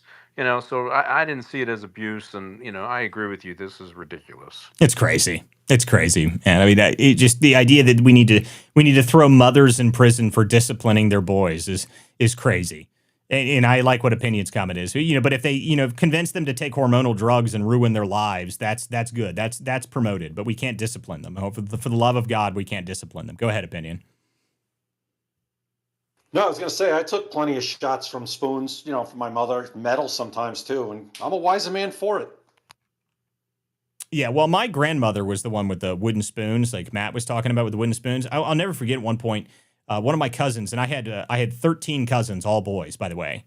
And I'll never forget at one point we were over at their farmhouse, and someone started yelling, and my 70-something-year-old grandmother came sprinting through the room with an enormous wooden spatula. And I was just like, what on earth's happening? She just went all the way through the room at full speed, and someone was running like hell in front of her, and I didn't want to get anywhere near that. I mean, I had no interest in figuring out what that was about. I just let it go. But, I was not going to get in the way of Granny with her spoon. I mean, just... The fact that your grandma was sprinting is cause enough to get the hell away. That's right. I have never seen a grandma run before. Oh, Somebody made a big boo-boo. That's right. I mean, she was full sprint with a wooden spatula, and I was not about to figure out what was going on. I let that go. But, oh, my God. Throw her in prison. She's abusive. These people. Weak people, man. This is one of the problems we have in this country. Again, soy lattes, biggest problem we have. Walter, I'm sorry I missed it, man. But did you go over the fact that the United States Coast Guard has been accused of going full groiper? What? No, I did not hear that yet. I did send you some stuff on that earlier. But before we go into that, I just want to break some breaking news. The feature on X is starting to roll out where you can start to see the country of origin of accounts. Oh, that's interesting. Good. That's good news. So what's this story that apparently we've been groiperfied in the U.S. Coast Guard? That seems very unlikely, seeing how there's so many people on that. So what's been going on is that there was this story that came out that Alex Soros reposted talking about how there is now this been removal of the swastika as a hate symbol. Oh, okay. I did see this. I heard about this earlier today. And it didn't Tristan McLaughlin immediately say that was nonsense and just completely fabricated? But how is that groiper firing? Is it the same because they removed the hate symbols or something? Is that why they're saying that? Well, first of all, they didn't remove the hate symbols. All right. Like I did a whole write-up on this thing over on my profile. Like I'll throw it up in the bubble if you want, for crying out loud. But it's an updated manual for harassment for the Coast Guard. So it's not even their civil rights manual or anything else that goes in depth. It's just a harassment one. And it's got a footnote all the way down at the end that labels it as a divisive, potentially divisive thing. But at the very top of that manual that they did, they referenced another Coast Guard publication for civil rights. And there it very clearly lays out things such as swastikas and nooses, which will be investigated for hate crimes. And it's one of their main references for that manual. So it doesn't take away from it. And people that don't know how to read military publications, so the big problem is that it was the Washington Post that ended up putting it out. And then we had lots of people, including the United States Coast Guard, that came out and said it was a blatant lie. And people are just buying onto this. And when I look at it, I say, we had members of our government just 2 days ago come out and say defy illegal orders. And then we basically have people accusing the Coast Guard of going full-blown Nazi and spinning this freaking narrative that Pete Hegseth and Donald Trump are turning our military into like pro-Nazi because they got rid of the swastika as a hate symbol, which is total BS. That's just complete nonsense, dude. They don't care, though. That's the problem. They don't give a shit. Like, they don't care at all what they just make up out of nowhere. They just say whatever they want, and they just assume that no one's going to read past the headline. This is the problem. I've seen this all week, by the way. There's been a huge problem with this all week. I've been seeing these headlines come out, and this is the most obnoxious versions of them, okay? So the one I saw yesterday was, the headline was this. Epstein victim claims Ghislaine Maxwell trafficked her to Trump. That was the headline. Sentence 1. But she says Trump said he didn't do anything to her and would never have done anything to her, and there's no impropriety at all. But that's the second sentence. The first sentence is she was trafficked to Trump. It's like, these people are so dishonest. You know, with the comment we make all the time recently here is that we don't hate the media enough, or you don't hate the media enough. It really is true. It really, really is true. You don't hate these people enough. They're so dishonest. It is just disgusting, really. And I think that perfectly feeds into the Quiet Piggy scandal. So if you want to play that clip from Caroline Levitt. Oh, wait, the clip from Caroline Levitt saying where she was, Quiet Piggy, Trump's allowed to say what he wants, and he's gonna respond to the media properly. Yeah, do you have that clip? I sure do. Yeah, so either play it or send it to me real quick so I can play it. Or you probably did send it to me. Okay, yeah. It's already in the files. It's under Piggy. Okay, one sec here. I need to pull that up because I was when the show opened, the space broke like 6 times, so I had to fix that. So I haven't even been able to pull up any of the documents for this evening, but I'll pull it up now. There we go. Should be here. Piggy, where are you, Piggy? Here we go. Tomorrow, and I'll let the president speak for himself. Natalie. Thank you, Caroline. What did the president mean when he called reporter Piggy? Look, the president is very frank and honest with everyone in this room. You've all seen it yourself. You've all experienced it yourselves, and I think it's one of the many reasons that the American people reelected this president, because of his frankness. And he calls out fake news when he sees it. He gets frustrated with reporters when you lie about him, when you spread fake news about him and his administration. But he also is the most transparent president in history, and he gives all of you in this room, as you all know, unprecedented access. You are in the Oval Office almost every day asking the president questions. And so I think the president being frank and open and honest to your faces, rather than hiding behind your backs, is frankly a lot more respectful than what you saw in the last administration, where you had a president who lied to your face and then didn't speak to you for weeks and hid upstairs and didn't take your questions. So I think everyone in this room should appreciate the frankness and the openness that you get from President Trump on a near daily basis. You should thank him for calling you a pig. Thank him for him calling you, insulting you. You be thankful. You hear that? Be thankful that he called you a pig, you worthless little piggy. I love it, dude. That is just the best response ever. That is so funny. The meltdown on the left has just been so funny. Like, you see Gavin Newsom is melting down about it. I'm seeing Stephen King is just now telling everybody he doesn't like Stephen Miller, like other people. He's just saying Quiet Piggy as if he thinks that this is like some kind of out-trolling Trump. He's never going to do that. He's just pathetic. Listen, I had a post that I put out with this when I first saw it, and I put the post out, and it is the first time, and probably, like, I don't know why it got promoted so heavily to left-wing Twitter, but it got like 1,000 replies from lefties. They just furious about this whole thing. This was a serious meltdown on them. Like, I don't know why this was such a meltdown, but I mean, really though, there was 1,000 replies on this post that I had about this piggy thing, and people were just losing their minds. It just melt down city. I mean, oh my God! Imagine if someone called your daughter that. Oh my God! This is how horrible! It's so disrespectful. Like, oh, shut up, piggy. Be quiet. Yeah. Just quiet. I was having a similar experience. Like, I at first thought he did say Peggy, as in Peggy Collins, and they were just like so ruthlessly attacking me in the comments about. Oh my goodness, like, dude! I've never had so this many. mad. I've never had that many comments from left-wing Twitter on any of my posts before. It was hysterical. Has anybody compared whether or not this reporter looks anything like Rosie O'Donnell? Have we dumped that into AI and had to give us a percentage? No, now listen, Matt. I know you guys you're on the space, so you can't see the screen here, but I actually have a real photo of the reporter. And I'm telling everybody, they just need to calm down because, again, guys, he was just being descriptive.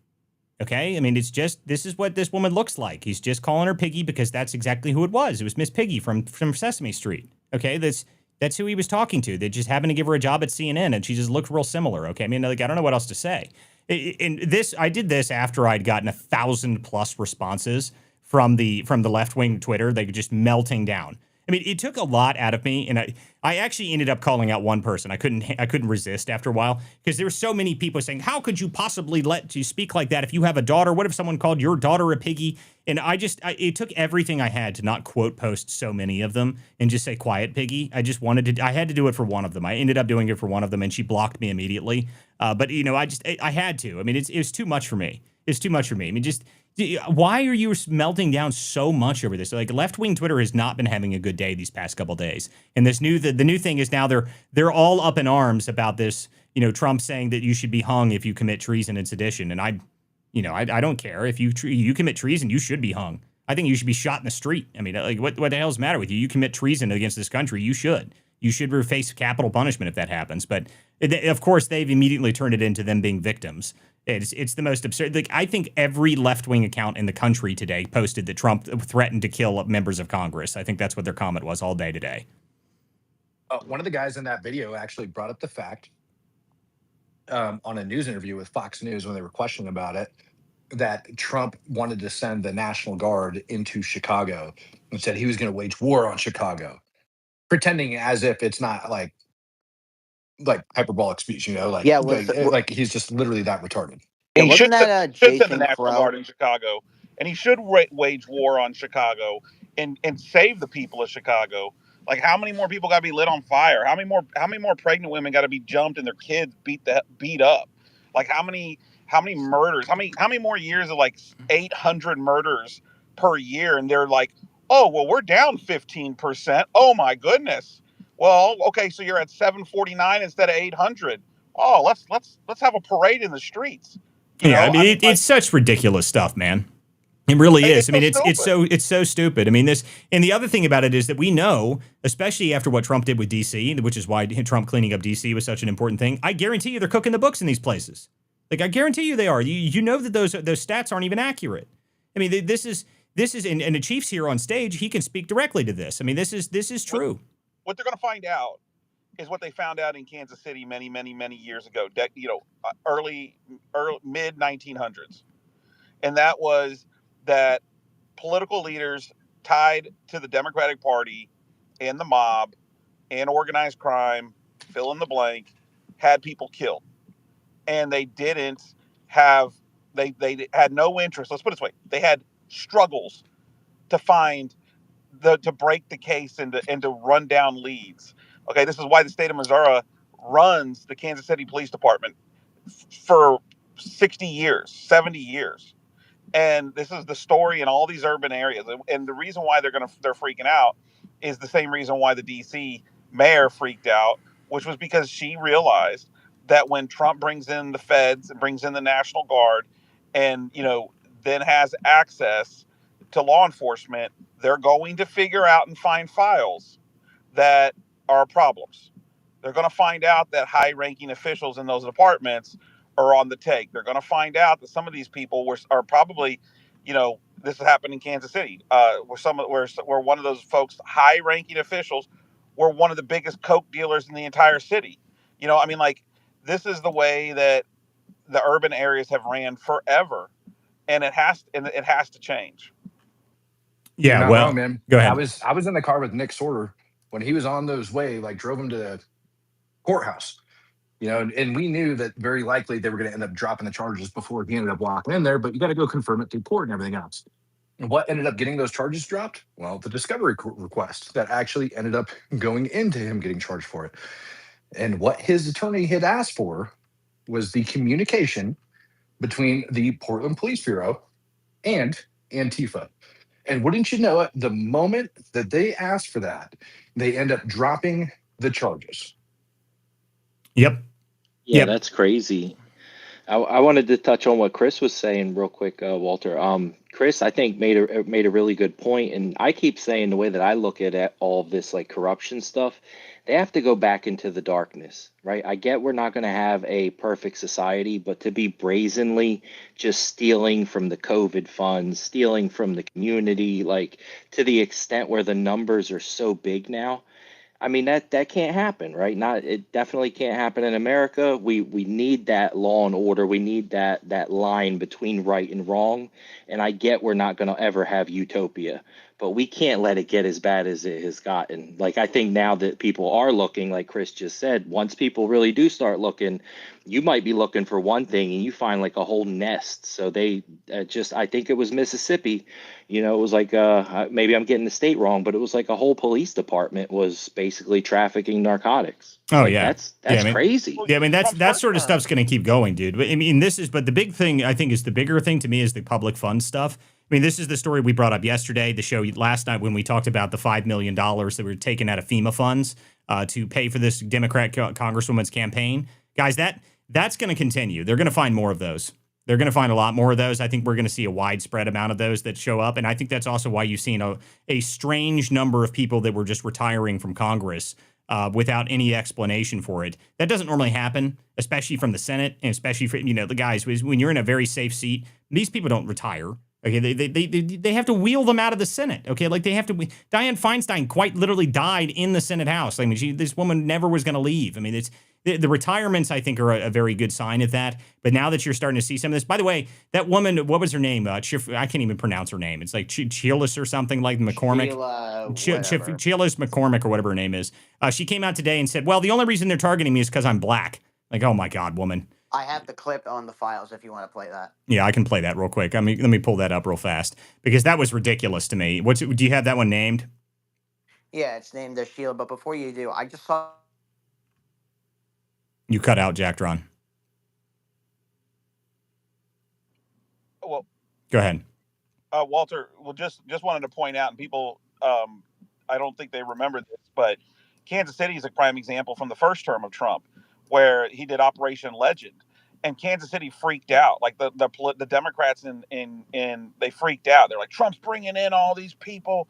Do not coordinate with the feds. Well, they called it Operation Legend for a reason. It was because a little boy was shot in his front room by a drive-by gang shootings, right? And so no one wanted to solve the case. Trump comes in with Operation Legend with the feds, working with state police, and then suddenly they started cracking open cold cases. So now all of a sudden the KCPD started cooperating because they're ran by the state. Next thing you know, they ended up, I think it was like 18 or 20. It was a decent amount of cold cases that were solved, and even more had like groundbreaking leads that would eventually lead to other cases being solved years later. They did this in like a month. It was it was so freaking insane. Well, I mean, the deal is once you actually start looking, I think that's when you're going to start to see. I mean, like there's going to be more cases that come out, and I think again we're going to see a lot more stuff come forward. This is, by the way, this is the congresswoman yesterday that was accused of stealing the FEMA funds to pay for her campaigns. I know everyone was just absolutely shocked to find out that a Democrat somehow was using taxpayer funding to pay for her campaign funds. I know we're all shocked by that. I was just blown away. I would never expect that the Democrats use taxpayer funding to pay for their campaigns. I would never assume they do that. And anyway, here was her response to this.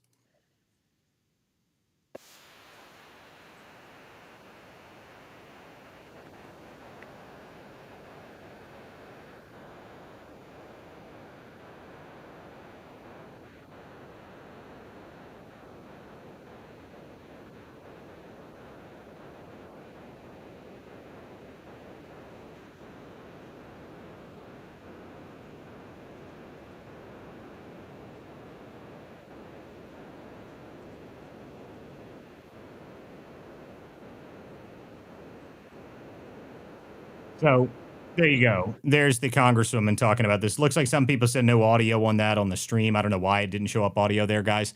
I'm not sure what the problem was there. It was kind of a strange. It sounded like it was only on one side too. I don't know if you guys noticed that on the show on the space. Sorry about that. But she's saying essentially, black and brown communities. Oh my goodness. I'm just going to keep fighting. I've never done anything wrong. Yeah, whatever, lady. Like, listen, the financial crimes, this is what I keep telling people. The financial crimes are crucial because there's nothing you can do about it. Once you get caught with financial, that's it. I mean, you've got it on a ledger. You can prove that it's on a ledger. I mean, that's the point. So let's see here. We got a couple new speakers up here. What's up, Dante? How's it going, Cole? How you doing? Walter? I'm doing okay. What's up? You got a question? You got something to say? No? Okay. What's up, Band Notice? Go ahead. Hey, Walter. Yes. I saw this post just a few minutes ago. Hold on a second. Hold on a second. So, Band Notice, you got something to say if you're gonna join the show and talk. If not, then we're gonna move on. Go ahead. Go ahead. Yeah, we're talking to you. What I wanted to say was that I agree with a lot of those points, but I think it's just like at what point do we start thinking about like what is the world that we're living in right now, and do there's going to be a place, like there's got to be a place for both this sort of like conservative ideology and this liberal ideology. We all meet in the middle because like that's sort of like the point of it. It's always been the point, right? Like there's always like the liberal side, there's always the conservative side. At what point do we decide it's okay to be in the middle, and at what point do we stop looking at each other like we're like enemies of each other? Okay, so the question essentially is how do you moderate, or how do you get people to move to the center to actually? And here's the secret, okay? Whatever party in the country presents the most moderate centrist position for the whole populace of the electorate is the one that wins the elections. That's the secret. Okay, so that's just true. And people may not like it, may not like to hear it, but Trump, out of all the people, Trump is actually a centrist. Okay, Trump is not some far right radical right winger. Okay, he's a 1990s Democrat. Really, there's almost no difference between Trump's ideology and Bill Clinton. That's people don't want to say that, and people don't want to believe that, but that's true. Okay, that's just true. That is who he is. Okay, but do you think, as like an American living in 2025, that you have a moral responsibility to Trump is popular for the reason that Trump is popular? Like we all understand that. Like, do you have a moral responsibility towards everybody in this country, or is it just to certain people? The question essentially would be, do you have a moral responsibility at all? Of course you do. I mean, to be a moral person, you should be a moral person. Everyone should be a moral person. That's not really I'm not sure. I hear you talk, and it sounds like you're somebody that does have like a compass that like does think, because like that's the way I think about this country is like, dude, it's sometimes it's fucking far left, sometimes it's far right, sometimes it's in the middle, and that's when we work together. Like in this country, it's always been that way. Well, so, I'm not sure if I agree with it. It's always been like that because, as far as I'm aware, that people haven't really been working together. It's been very partisan politics for most of my life, and that's not very uncommon. Partisan politics is just how it is. Guys, hold on a minute here. So I've got George Santos here. George, how are you, my friend? I know we want to talk about this DOJ story you wanted to bring up, and this is pretty important stuff. So how are you? Hey, how are you? I'm sorry I'm late. I'm just, it's just been one of those days. I'm in Nashville, and what a wild place, by the way. If anybody's here from Tennessee, God bless you. What a wild city. And I'm from New York, so that's saying a lot. No, it's great. It's great to be with you guys. I don't want to derail the conversation too much, but I've been keeping tabs on somebody that I feel like all of a sudden went way too into the off the radar. And I figured, let me see what she's up to, right? And that's, I don't know if y'all remember Danielle Sassoon.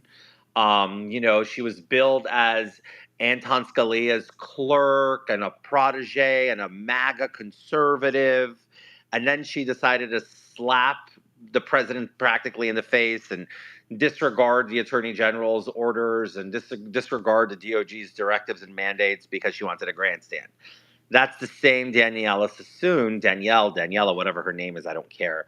That was in federal court today in a case, very interesting case. And I figured it is worth the conversation especially at a high level intellect conversation with people who at least want to, if I can plant the seed for people to go do their own research and not rely only on just what I'm seeing, because I know that me search can get a little biased sometimes. And again, I have no quarrels with Danielle Sassoon. It's just curiosity. And I happen to know the case involved today. And I said, okay, this is interesting. So just setting the stage here, Danielle Sassoon made her career and her notoriety to fame by prosecuting Sam Bankman-Fried, FTX. Everybody remembers that, right? So that's how she became so prominent. Everybody was like, oh, she's respected. She's, I think we're too quick to just see a person's actions in one instance and then all of a sudden build them as like, the bastion of of being a conservative. And that wasn't the case here. And here's why. FTX was largely Sam Bankman-Fried and his very questionably looking girlfriend from Alameda. And I'll say that to be kind. I mean, questionable is an understatement. But then on top of that, there was an element, somebody who I actually met in the campaign trail, which is a gentleman by the name of Ryan Salam. Now, he was a partner in FTX and a part of FTX, but by the way, was not indicted for fraud, was not indicted for breaking the law or for anything related to FTX's debacle. And the reason now it all makes sense is today in court, when she was being cross-examined by the defense in the case of which she was testifying, because the accusation is simple, that she coerced or manipulated, whichever you want to say, and used prosecutorial gamesmanship, Walter, to get Ryan to take a plea, and in lieu of not, implicating other people or whatever the case was. And then the moment he took the plea, she completely railroaded a bunch of other people. That being said, today in court, she said that the reason she investigated Ryan Salam, despite the fact that he had absolute no involvement in the fraud of FTX, and when questioned by defense, she essentially said, well, I investigated him because of his voluminous donations to Republicans. And then she paused and in a moment catches us. Oh, and Democrats too. Now, here's the interesting part. A quick little FEC search shows that Ryan Salam in the years 21 and 22 and 2020 donated exclusively to Republicans to the tune of $18 million. And the fact that now she's on the stand, I would consider, if I were in the defense team, bringing her up on perjury, because it's simple. She was under oath. She doesn't have prosecutorial immunity anymore. And Ryan Salam has not donated to Democrats. So that already on its face value is a lie. My question is essentially around, why are we allowing, Walter, these former prosecutors to go out there, do this dirty work, then come back, take the stand, continue to manipulate and obfuscate without a single ounce of consequences? Because if I did it, if anyone on this stage did it, you'd go to prison for 5 years for lying under oath. That's just perjury is plain and simple. So I'm just confused here, and or maybe not confused, just irritated and annoyed, but also wanting to relive, because I don't want to let this beautiful, amazing champion of morality go by, and I don't want her to be forgotten. Like, God, being forgotten has to be awful. So, well, and for those who forgot, why Danielle Sassoon was also the one here recently. This was the Eric Adams judge, or a prosecutor, that she resigned when the Trump DOJ told them to drop the charges on Eric Adams. So she resigned, and then she had this giant, sweeping, article in the New York Times about how she was, famously stepping down for her moral character. And then, they painted her as this unbelievable constitutional conservative that clerked for Scalia. This woman is not in any way a conservative, and never was. But this is how they've painted her. And I agree with you. I don't want to let anybody go by. And this is actually good on theme here, George, because the entire theme of the show this evening has been talking about the problem with the fact that we believe we have a two-tier justice system, and that's why people are pissed. That's one of the main reasons that people are upset in this country, because people that break the law blatantly all the time and nothing ever happens to them. And it's a huge problem. And to me, my argument really is that you have to start fixing this problem because it is, without question to me, one of the biggest demoralizers for people on the right is the fact that people still think that there is a two-tiered system, that you don't get prosecutions forward, nothing happens to certain people get charged, other people don't. And that, to me, is a huge problem in this country. It's a massive issue. Well, Walter, let me share something funny with you. In the year 2023, I was indicted. And in the year 2024, a few of the motions that were filed from my legal team was selective prosecution because there was no way that the DOJ was going to dispense a shit ton of effort and millions of dollars of resources, over $55,000 of straw donations. Now, I'm not making excuses or defending the actions. Those are wrong. I'm the first one to tell you, okay? Don't do it. It's wrong. But to do 3 speaking indictments on me because of that level of violation, which is a civil violation, by the way, to rise it to criminal violation, they just really stretched it and turned it into what they did. We filed at the time a selective prosecution motion because of Sheila McCormick from Florida, who literally allegedly stole $5 million from FEMA, and there was no DOJ investigation into her until the Pam Bondi DOJ took place. The ethics committee had already ruled in part that it was an honest mistake and that it was on FEMA, not on her. They made the error, and she would be given 9 years to pay back the $5 million. Now, that's information that no one else knew, George. Well, now I can say it without any retribution from the DOJ and the Eastern District from New York. But this is, if you go into the docket and you look up our motion schedule, it's voluminous. I'm sorry, my docket is wild. Okay, but if you have the time or if you want to wait, I'll put it together and I'll bring it out in social media. The DOJ literally turned around and in their motion to counter us, and their response essentially said that was not a valid example because a great example was Senator Menendez. Although Menendez's case had been ongoing for 10 fucking years and he had already suffered a hung jury, and they just kept going at Menendez because there was so much to go at. And they used that as an example. And then they used, and we also got Jesse Jackson Jr. way back when. They could not or would not bring themselves to admit that they were turning a blind eye to Sheila McCormick because she was a Democrat. And for me, it's very frustrating. I'm not saying this because I want to see Sheila go to prison. I see people sensationalizing it already. Like, if convicted of all charges, she faces up to 53 years in prison. I'm like, okay, that's out fucking outrageous, first of all. Second of all, I believe she has the means to pay most of this money back. I'm not saying she should get a slap on the wrist, but I don't believe she should go to prison for 53 years, let alone I don't believe she should go to prison for 7 years, because I don't think that's how you resolve white collar crime. That's not. It's pointless to put white collar criminals in prison.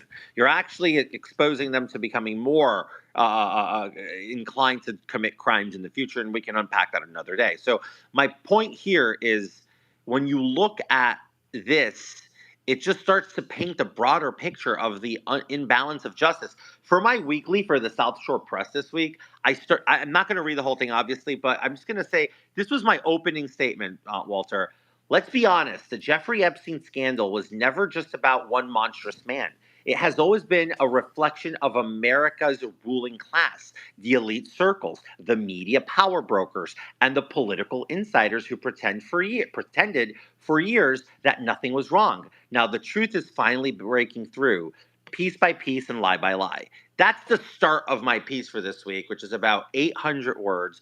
And it really goes to talk about what really is Epstein about. It's not about Epstein. It's not about just the survivors. It's so much bigger than that. And I'm not saying that to diminish the survivors.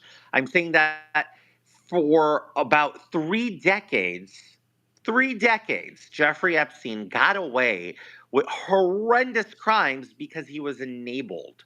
He was enabled by the people who pretend to be the brokers of honesty, of law and order, of fair reporting in the media, of academia, and I can go on and on. These people that we entrust with pretty much all of our ways of lives, from educating the next generation to reporting on the news and keeping government honest and to just legislating for us, they all covered up for him. So that's what this is about, right? So when you guys talk about fairness and imbalance in the DOJ and the justice system, I couldn't agree more. But I am not going to stop following Danielle Sassoon now because I feel like I'm going to pull a hair or a thread, as Chris would probably do if he kept digging too. And I'm not going to stop until I unravel the whole goddamn thing.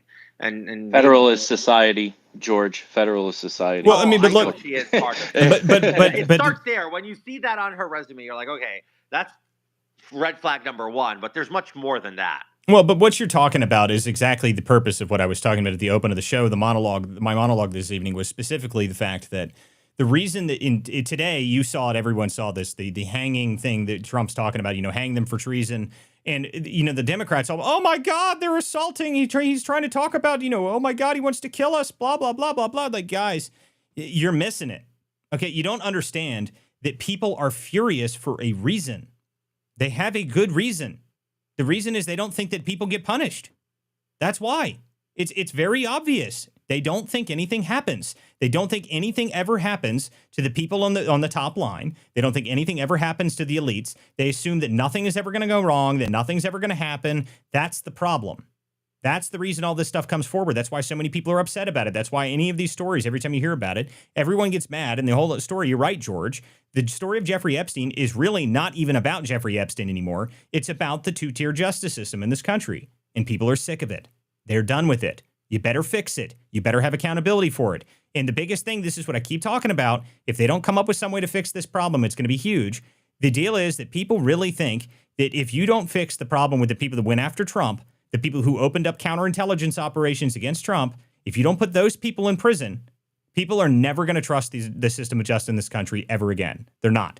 Okay, so those people have to go to prison. People that break the law, even if it doesn't matter what positions they're in, they need to be held to account. They have to be. They have to be held to the same standard. And you also can't selectively prosecute people like George. George, your whole case, I know exactly how those charges went because you got railroaded in a scenario where this is, if they really wanted to charge people for what you got charged for, half of Congress should be in prison. Okay, that's the real issue that I took with your case. Most of Congress should be in prison. That's the problem I have with your case specifically, is that if the stupid people in Congress that want to say, oh my God, it was the worst thing ever, you all do it.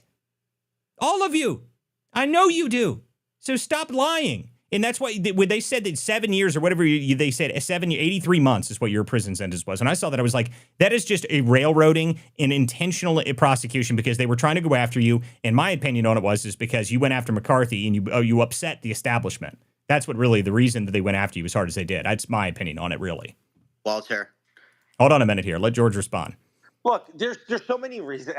And I appreciate that, Walter. Look, maybe that is a reason, but then there's also the reason that I did it to myself. There's also the reason that, quite frankly, I didn't garner lots of favor, right? I didn't because I don't know. Even I said this once. George, I know what the deal is, okay? You rocked the boat as a junior congressman. That's the problem. And you're not supposed to. You're not supposed to. You're supposed to keep your head down. You're the only one who got caught. You're supposed to listen. And you also won, George. Yeah, well, that's one. important. So won in you New York. flipped a seat that was supposed to be a blue seat. That's not allowed in the first place. And then not only did you flip a blue seat, you showed up and were extremely loud and boisterous and rocked the boat, and that's not allowed either. You're supposed to show up as junior congressman and kiss everyone's ass. And that's one of the things that people despise. Well, I mean, the George guys is likable too. Well, but the guys, so they hated off that. even more. Guys, you guys have to remember this show is streamed to multiple different platforms. Try not to talk over each other because it ruins the audio. But again, the point is here, guys, that you rocked the boat, okay? And you're not supposed to rock the boat. You're supposed to show up and kiss everyone's ass. And this is the same thing. All of the people that went after McCarthy, okay? Look what happened. Are any of them in Congress still? I mean, really. I mean, that's the reality of it. I think Lauren Boebert's the only one, right? Isn't that it? I think that's it. Everyone else is out. No, you still have Lauren. You still have Anna. You have Burchett. Oh, You yeah. have Donalds. Yeah. Okay. So there's Donald. still a couple, but again, There's a few, but not everyone is left. That's true. yeah, and I know what I mean. Bob Good, of all people, Bob Good, they went after him super hard too because he went after McCarthy and he said anything against the establishment. They went after Bob Good. I like Bob. Bob was a good guy. Okay, but they don't Bob was a care. good guy. But you know what's funny? Of all the people in Congress that I never thought I'd get along with, and I'll be very pointed on this. Okay, I'm gay, right? Not a secret. Bob Good has said some pretty interesting things on the subject in the past, and he literally said that to me once. He's like, when you came in, I didn't know what to expect from you, but you really surprised us. And I said, I take that as a compliment. And it's funny because when I came back after I was expelled, I went back for the State of the Union with President Biden, and I wore the rhinestone collared dress shirt. He looked at me and says, hey, you left us and you went all flamboyant. What the hell, George? And I thought it was funny because he didn't mean it with an ounce of animosity, and he was just funny about it. And I got to say, look, you can't be too conservative in Congress. You can't stick to your campaign promises. You can't buck the team, the party, and the establishment. And if you rock the boat too hard, it's not very good. On top of that, when you're under scandal like I was for my own unraveling and my own doing, it also adds a layer of, oh, this dude, really? He's going to think he is who he is? Oh, okay, hold my beer. And that's it. But I think it's so freaking frustrating. And I'm going to say this at the risk of getting some people mad. Corey Mills is my friend. I'm not going to sit here and make excuses for that. He is my friend. I don't know if all these allegations against him are true or not. I'm not going to judge him because you know what? Corey never judged me. But if they are found to be true, I'm going to be upset and disappointed. But I think it's amazing how some of the people and then this is me just being a little more on the, let me look after myself. The House Ethics Committee was able to run a insanely incomplete, completely sloppy, quick political hit investigation onto me. They didn't even finish it, George. They didn't never- even finish it before they finish it. No, before they expelled you. Remember, not I only cornered they the guy didn't- in that space that came in from. He was a member of Congress on the Democrat side, and he came in to basically try to shame you. And I was like, you didn't even. First off, he's innocent until proven guilty. Do you not agree with that? Has the Ethics Commission finished their investigations into George? But you're assuming he's guilty. Are you saying that he's automatically guilty and there doesn't need to be an investigation? So you're just trying this guy, even though that no one else has prosecuted him yet. The standard was set by those guys. Remember, he left the room because he was like, he couldn't answer the questions. Not just that, and that was Robert Garcia. Here's the other thing. It was so badly done that even the day of expulsion, there were 5 members of the ethics committee, Republicans and Democrats, who did not vote to expel me. 2 Democrats voted present, 1 voted nay, and 2 Republicans voted nay. I mean, that tells you something because they have a moral compass to say, we didn't finish. We can't recommend or can't vote for this. Now, the funny thing today was Sheila McCormick was cornered outside her office and asked about resignation. And she said, the people of my district voted for me here, and it is up to them to send me home, not up to anyone else. So I kindly asked her publicly today, I said, Congresswoman, why did you vote to expel me? Why didn't you afford me the same exact privilege of having my district decide whether they kept me or not? Well, listen, Right? George, and this is the big problem, okay? And this is the same problem that I have with the Republican Party generally right now. The Republicans are idiots, okay? That's the biggest problem. The Republicans are just generally morons. The Democrats don't care. They will stand behind it because they can't lose a seat is what their eyes are on. Their eyes are on the prize of they can't lose any seats in Congress. I mean, you had Raskin come out there and say that the texting from the Virgin Islands representative, this representative can't even vote. Okay, this is a Virgin Islands. Not even a representative. Exactly. She's not even a representative. She's just supposed to be the person for the Virgin Islands. She can't even vote. And Raskin came out and said, "There's nothing wrong with that. You can't censure her. She was just taking a phone call from her constituent, upstanding constituent Jeffrey Epstein." Like, what the? This is the Democrats, okay? The Democrats will go to bat for anybody on their team 10,000%.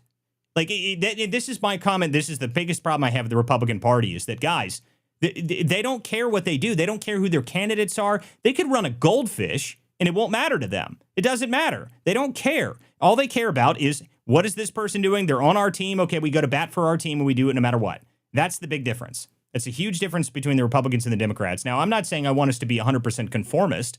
I'm not a huge fan of that. But how about at least a little bit of cohesion for the team? I mean, just a little bit? I mean, do you think it's a good idea to let people win elections and to just drop seats? I mean, your seat was a red seat that we flipped from a blue district. Why would we let that seat up? Why? Why? Well, Why would we Walter, do that? I'll throw this in there to you just real quick. My seat, and I'm not trying to say this to be disrespectful to you, but there was no we. I did not have institutional support to flip my seat. I did that. Oh, I know. 4 years. It was 4 years of campaigning. It was 4 years of fundraising. It was 4 years of door knocking.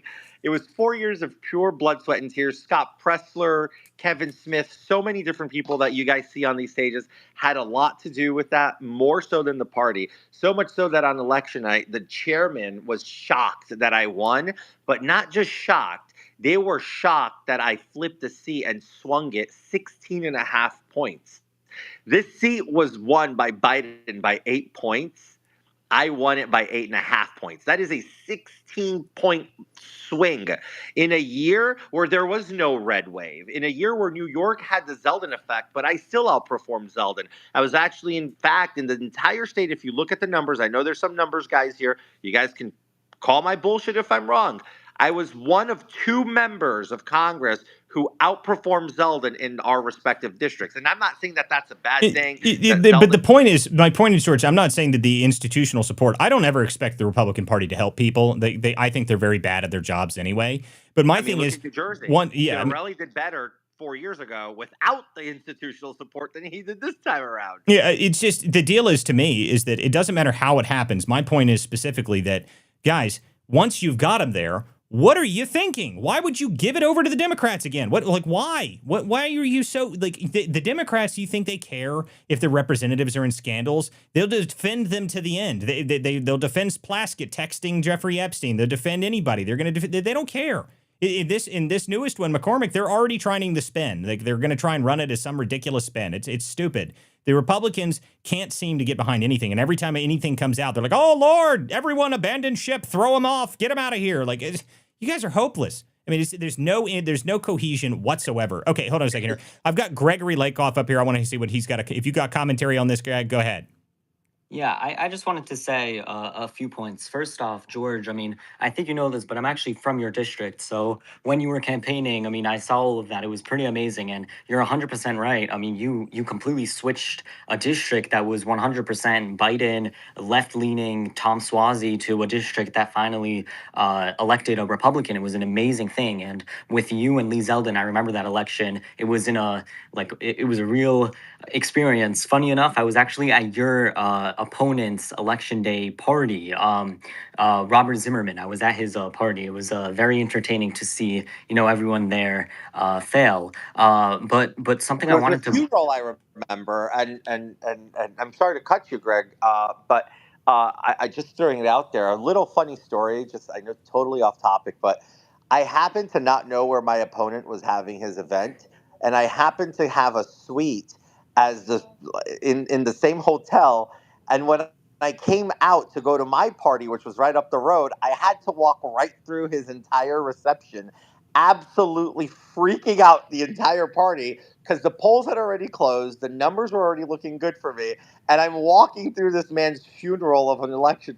That was, Walter, probably the craziest thing I've ever experienced in my life, by far. Adding on to that, I mean, that party, though, in general, was so sad. I mean, because Lee Zeldin already won before you won, so everyone was, crying. It was really entertaining for me. But but to continue, if you saw what happened when you got expelled and, when the special election took place, I think it was, February 4th of 2023, if I'm or 2024. I 24. remember. Yeah, 24. Yeah. If you saw, I mean, the candidate that was running for the Republican seat, I know her very well. She was not very prepared, though. She was a horrible choice. The only reason she got chosen is because Bruce Blakeman, who was the county executive and the chair of Nassau County Republicans, was very close with her. So it goes to show again that this idea of the establishment backing the candidate does not actually help, because usually the establishment does not back the right candidate in the right sort of ways. Instead, a much more effective way of doing so is exactly what, you know, George said with Scott Pressler. Even in New York City, obviously this didn't work out, but Brandon Strack did a lot of work there. You know, Anti-Mamdani, those type of grassroots organizations and grassroots efforts are what really allows for Republicans to win. And we have seen that time and time again. That's why an establishment base for Republicans is very different than the establishment base for the Democrats, because Democrats are fully reliant on their establishment when Republicans cannot have their establishment involved, or will have what happened in New York City or New Jersey happen again. Listen, the worst place to look right now for what happened when the establishment runs this stuff is look at what happened in Virginia, okay? Virginia, I got brought in trying to help Virginia. Okay, so I got a phone call. I said, look, they went trying to help in Virginia. And I said, okay, I'll try and do whatever I can. So I get involved in Virginia. I break 2 national stories to give ammunition to the campaign. And they didn't use either of them. I mean, it's just like, what are you doing? Like, I mean, it's the consultant class of the Republican Party. And you guys, anybody that's in politics knows what I'm talking about when I say the consultant class. These people are they're just snakes. They just want the cash. They just want to be sending out mailers. Like, that's all they want. They just want to siphon money from donors. And the problem is that they don't do anything. And they don't know how to message. I mean, there's Winsome Sears, despite what people say about her, okay, she did excellent on the campaign, on the debate stage, okay? You should have been able to run with that and use that and get people excited about it, but you didn't message to the base at all. You still didn't message to the base. After you had a moment where you should have had, the moment that debate happened, what should have happened, okay, is you should have approached Trump and said, look, now that this debate has happened, get behind me 100% and I'll, whatever we got to do to get the endorsement of Trump, we should do that. That's what you should have done. But you didn't, and you decided, well, we're not going to use Trump at all. We're not going to use any of the campaign stuff that we have. We're not going to hit him with all the big stories that we broke. Here's the story that everyone forgets about that most people didn't even see, because zero, and I do mean zero, national media covered this story other than me and the Daily Signal. The Abigail Spanberger campaign is involved currently in a defamation lawsuit against a constituent of hers. Okay? And it's not just the campaign, it's every member of the top line of the campaign. The campaign manager, the communications director, the staff writers, all of these people are involved in this, and they've been deposed, and they were asked questions like, hey, do you think it's a good idea to lie about people just for political gain? And their answer is always like, I don't know. Like, you don't know? That seems like a pretty bad moral problem, but no national media touched it. The campaign didn't use it. They didn't go after it. They didn't want to talk about it. What about the abortion story, the Fairfax abortion story, national story, huge story? They didn't talk about it. They didn't use it. That would have countered the abortion messaging that they put out, because they could have flipped the abortion messaging to a parents' right messaging. They didn't use it either. What are you doing? What are you doing? And this is the reason this happened is because it is establishment consultants that thought that they were the ones that won, and they claimed the people that ran this campaign, by the way, they're the ones that tried. Their claim to fame is that they won up in Pennsylvania. They won the Senate seat up in Pennsylvania. They didn't win in Pennsylvania. The grassroots efforts won in Pennsylvania. That's who won Pennsylvania's Senate seat. Okay. Walter, Yes. Much like the reason that in 2021 Glenn Youngkin was so successful in Virginia was also the issue of the grassroots. That's right.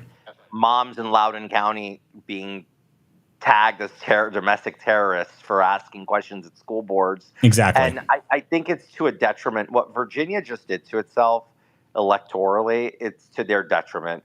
You had a full-on Republican state government who lowered taxes in the last 4 years, who actually put more money back into your pockets, enhanced school operations, and the testing levels of Virginia students went up by 8% over the last 4 years, which is a massive jump, all for them to piss it away and go ahead and flip 16 House seats back to the Democrats. That's only right. to see the same erosion of the status quo of the past. I'm going to end with this, and I'll yield the floor because I do have to run here. But I'll say this to you, Walter. I've learned one thing. I wish Republican operatives would be like Democrat operatives. Democrat operatives do not care about making as much money during the campaign season because they know they'll get it in the back end with all the government contracts that they'll siphon off. Yep. Republican operatives, unfortunately, are greedy. They want millions and millions, as many millions as they can up front, and sometimes to a detriment of the campaign. And it's just because Republicans are not idealistics. They're capitalists to a fault, and unfortunately that gets in the way of the idealism that is required for politics. And with that, it's always a pleasure to be with you and your audience. Thank you for having me, Walter. Thank you for being a friend, and don't stop because you have become by far one of my favorite follows on this app. For the simple fact that you engage, you're smart, you're entertaining, and you know what the hell you're talking about. You don't have opinions. You state facts 90% of the time, and the other 10% you're just angry and screaming. And I love you on both ways. Well, thanks, George. Thanks for coming on. You know you're always welcome on my stage. You got to join the actual live version of the show so we can have you on camera too, because that's the live version of the show is better than just the space. I know I love our spaces, but the live version of the show, people get to see our smiling faces, so that's always good. But the one thing you said about there that I agree with what you said about the Republican operatives. But the other problem that I have with the Republican operatives is not just that they're greedy; it's that they're just bad at their jobs. And that's what bothers me more than anything. I mean, I don't understand how you can't figure out messaging. PR and messaging, guys, attack, hit them, beat them over top of the head every single day of the week. And that's what you should be doing. And that's why we made any dent at all when we did the Republican campaign in Virginia. That's why when I got involved, we swung the polls. We actually did move it, but it doesn't matter if the establishment doesn't have any infrastructure around it. That's the biggest problem. Okay, guys, before we move on to other speakers, and I know we got a bunch of people up here on stage, thank you guys for being here this evening. This is the Political Theater. I'm Walter Kirk. Make sure you guys share this space out. Share the link out. If you guys got comments, you can always put them down below. You can always put a comment in the space. I do try and read all of the comments throughout the show. You can make sure you guys share this space out. If you guys want to support this show, you can support the show by going to WCDispatch.com. You can always go. There's always There's always links up in the top of the space here. That's the best way to be able to support my show is to go to WCDispatch.com, and then you can actually you can subscribe to me there. It's only $5 a month. I do have subscriptions available on X as well. So if you go to my profile, you can support the show is there as well. But make sure you guys subscribe to WCDispatch.com because that's where most of my editorial comes out. And if you guys missed the monologues, this show is recorded, so you can listen to it back on X, but you can also listen to it on Spotify and Apple and other places. Okay, so let's move on to another topic here, but let's get some comments from other people in here real quick. So a Keymaker, you haven't spoken yet, and then I got Josie. She has not spoken yet, and she is new on the stage, so I want to make sure I get to both of those. So go ahead, Keymaker, and then we'll go to Josie. Yeah, I just wanted to make a brief comment about the Federalist Society. I really, from my background and kind of dealing with some people that are a part of that society, I really like it. I really enjoy it, but I also hate some elements of it. So that's why I mentioned that to George earlier. I know he's familiar with it. But it's just one of those common things where you kind of get disappointed because when you really look at like the Federalist Society, it's such a great and historical, society that they've put together. But I'm just it's not every time, but many times I've been just disappointed with some of the lawyers and stuff that come out of there. And then, so I just wanted to tell George that, but I'm sure he already knows. Of course. What do you think about that, Walt? Well, the Federalist Society, I think that the judge picks that they've had have been proven that they've been a disaster for Trump in term 2 here. I mean, that's pretty obvious to everybody. And I'm very happy that Article 3 Project is the one that's pushing these stuff forward now. So I'm happy that we're switching the people that's suggesting judges because the Federalist Society has not made some good picks. Let's just say that. They've been not very helpful. Some of these activist judges are all from the Federalist Society. So, that's where we got Amy Coney Barrett from, people. So just keep that in mind.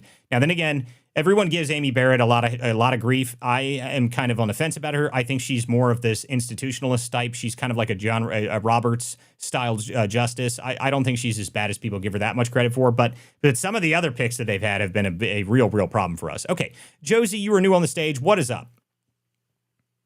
Hi, what's up? Yeah, just to since like we're closing with Mr. Santos, I don't know if he's still listening, but what is just very frustrating, I think with myself being involved in a lot of nonprofits, and let's just say anyone who has seen the money trail can probably agree with me that we've all seen a lot of shady stuff going on that might or may not be legal. I mean, we're not lawyers after all, so who are we to determine any of this, right? It's innocent until proven guilty, of course, and it's like not my monkeys. I'm like just gonna okay, whatever. But yeah, when you see what George got put in jail for, and you kind of have to question yourself whether or not it's like, was he? It's almost as if he was a decoy, or every single time that somebody gets put in jail or that they want to give us a sense that we're getting justice over here, it's always and it just happens to be so freaking convenient for them. Oh Like yeah. the one person that was pushing against an agenda that was not popular to the public, the one person that's pushing against them always end up for some reason to be pushed out of the way, and that's for, to me, just as a person living in the United States, just a regular person, it's so freaking frustrating. Like it's It like is when are they going frustrating. I to mean, this understand? is, I think it's very like telling. Every time that there's somebody that really does challenge the status quo of any kind, somehow, magically, some sort of ridiculous story comes out about them. I mean, Matt Gaetz is a pretty good example of this, okay? So Matt Gaetz gets nominated for the attorney general, and then suddenly an ethics report thing is coming out about Matt Gaetz, and then suddenly he's now the persona non grata. He's the worst person that's ever existed. Everything that's ever bad that's ever happened is his fault. I mean, it's just like that, okay? It's every time there's something like this comes forward, they bring out somebody else, okay? It doesn't matter what the story is. This is why it's going to be very interesting what happens with Trump after Trump leaves office, okay? Because J.D. Vance is the next target from them. So how are they going to spend J.D. Vance? Is J.D. Vance going to be double Hitler? I mean, Trump is Hitler, No, it's according to gonna the be left. Peter Thiel, and Well, no, but the deal is that they're going to have to come up with something, though. They're going to have to come up with something. So what is it going to be? Because Trump is the most evil person that's ever eviled. So they have to come up with something. So what's next? I mean, they have to. It's going to have to do something. It's going to be ridiculous. It's going to be stupid. Can I give you my guess real quick? Go ahead. Nazi sympathizer for Fuentes is going to be number one. Number two, Usha is going to be his bearded wife, and he had an affair with Peter Thiel in the past. Ooh, pew pew, disgusting. Ooh. But we're Democrats, we pretend to not care about that. We all do a bunch of degenerate stuff, but when the conservatives do it, look, you're doing bad things. Yeah, well, that's typical from the Democrats. And listen, the Democrats, the hypocrisy is a feature of their ideology, not a bug. That's what I tell people, because they don't care about hypocrisy. That means nothing to them. I liked reminding people that the hypocrisy of the left is part of it. They don't care. It doesn't bother them in the slightest. So the question when it comes to J.D. Vance, though, is what are they going to do? Are they going to claim that he is, maybe that's what it is. They're going to claim he's a Nazi sympathizer or something like that because of Fuentes. And, the stupid thing about this is that the left going in the sect of the right that's attacking Fuentes all the time, they really need to pay a lot more attention, okay? The people are underestimating the fact that Fuentes has a message that's resonating with people, and there's a reason it's resonating with people. It's because he's playing on the anger that I was talking about at the beginning of this show. Yep. And that's what people aren't understanding. They're missing the fact that Fuentes is actually channeling the pissed off nature that everybody has in this country. He is managing to tap into that. And he's actually going to, the most recent thing that they're hitting him on is that he's claiming that we need to unite the progressive left with the nationalist right. And there's, oh my goodness, guys, I'm telling you right now, in Fuentes, when he's talking about like that, he is not trying to pull people from the conservative right. Okay, like a conservative right-leaning person is not going to have their principles changed, but a progressive liberal might. I'm telling you, he's trying to pull more people from them than he is the opposite. And you guys, anybody that's underestimating Nick Fuentes is not paying very much attention. And you're going to be very surprised if he actually has a very significant following and a very significant impact in the future, because people are ignoring him, acting as if he's some sort of internet troll. And that is not smart. Okay? It's not very intelligent. And I think it's very stupid of the right to continuously try to lambaste this guy and move and ostracize him. What you should be trying to do is how to figure out how to actually get him to tone down and talk to him. That's what you should be doing. But the stupid part of the right has been out here telling everybody, you can't speak with him. Like, why would you, if you have so much problem with the guy, why would you not bring him into public and debate him openly? And that way you might, if you have the ability to change his mind, you might be able to do so in front of an audience. in that way that he's forced to talk about his ideas in a way that he'd have to defend them. Force that into the open. Maybe you can actually work and get him to change his opinions on things. Ostracizing him does not work. This is this problem with censorship. Censorship is the same problem. When you censor people, when you tell them they can't speak to people, what does that do? Does that make it so no one hears about them? No. It does the opposite, actually. They get siloed on their own, and then their own ideology festers on its own because no one's challenging their concepts. That's the problem. So if you continuously try to assassinate people's character and go after them and censor them and make sure no one can speak to them ever, you actually have the opposite effect. It grows their audience, not shrinks it. And that is the problem that no one's paying attention to. Okay, go ahead. We have people with hands up. Walter? Yes. Can I just go quick? Go ahead. So I think one of the main problems I have with Nick Fuentes is just because is his relationship with Ali Alexander. Because I've just learned recently that he knew what Ali Alexander was up to, and he didn't report him to the police. So that's me question: what did he know about what he was doing? Hey, listen, guys, the smears that are going against Nick Fuentes, there's a reason that nothing has ever happened to him. Okay. Like, you can continuously think that there's something else out there and that people want to go and grab all of the clips of all of him saying all of the horrible stuff that he's ever said. You can do that, but guys, you're not silencing him. No one cares. His audience doesn't care. Okay, that's what you're missing it. Okay, you're missing it entirely. His audience is not going anywhere because they don't care. Because to him, the way that their audience looks at Nick Fuentes is he's the guy that says whatever the hell he wants and no one can shut him up. No matter what, you cannot shut him up. He does not care. People are missing it though. They're underestimating this guy. They're thinking that he doesn't matter. I'm telling you right now, the movement that he's creating, this group of people, it's a very unique group of people. But what it really is young people that are pissed. And this is the same concept I'm talking about at the beginning of the show. Young people are mad. They're angry. And they're just as angry as the people out in the Midwest that are angry about the stuff that Trump was mad about. But these are a younger version of that. And all they care about is things changing. They don't care how it gets changed. It doesn't matter to them. They're pissed. That's one of the biggest problems. People aren't paying attention to it, but they should. Okay, we've got a couple hands here. Also, Walter, go ahead. The other thing, just to mention here, is that they also don't have any emotional attachment. That's right. To the establishment or to the system. That's exactly the biggest point. All the things they went through, they were basically, these folks are basically raised on a screen, right? Tablets, smartphones. They had their school taken away from them and sent to virtual. They then got, like the things, honestly, the things that people bag on the Zoomers and the people that, like the age group that follows Nick Fuentes, my teenage kids, they don't follow Nick Fuentes, but the point is, that age group actually has overcome far more than people realize, and has been able to adapt. I mean, this is what my point is. My point is that they're screaming about this guy and they don't understand him.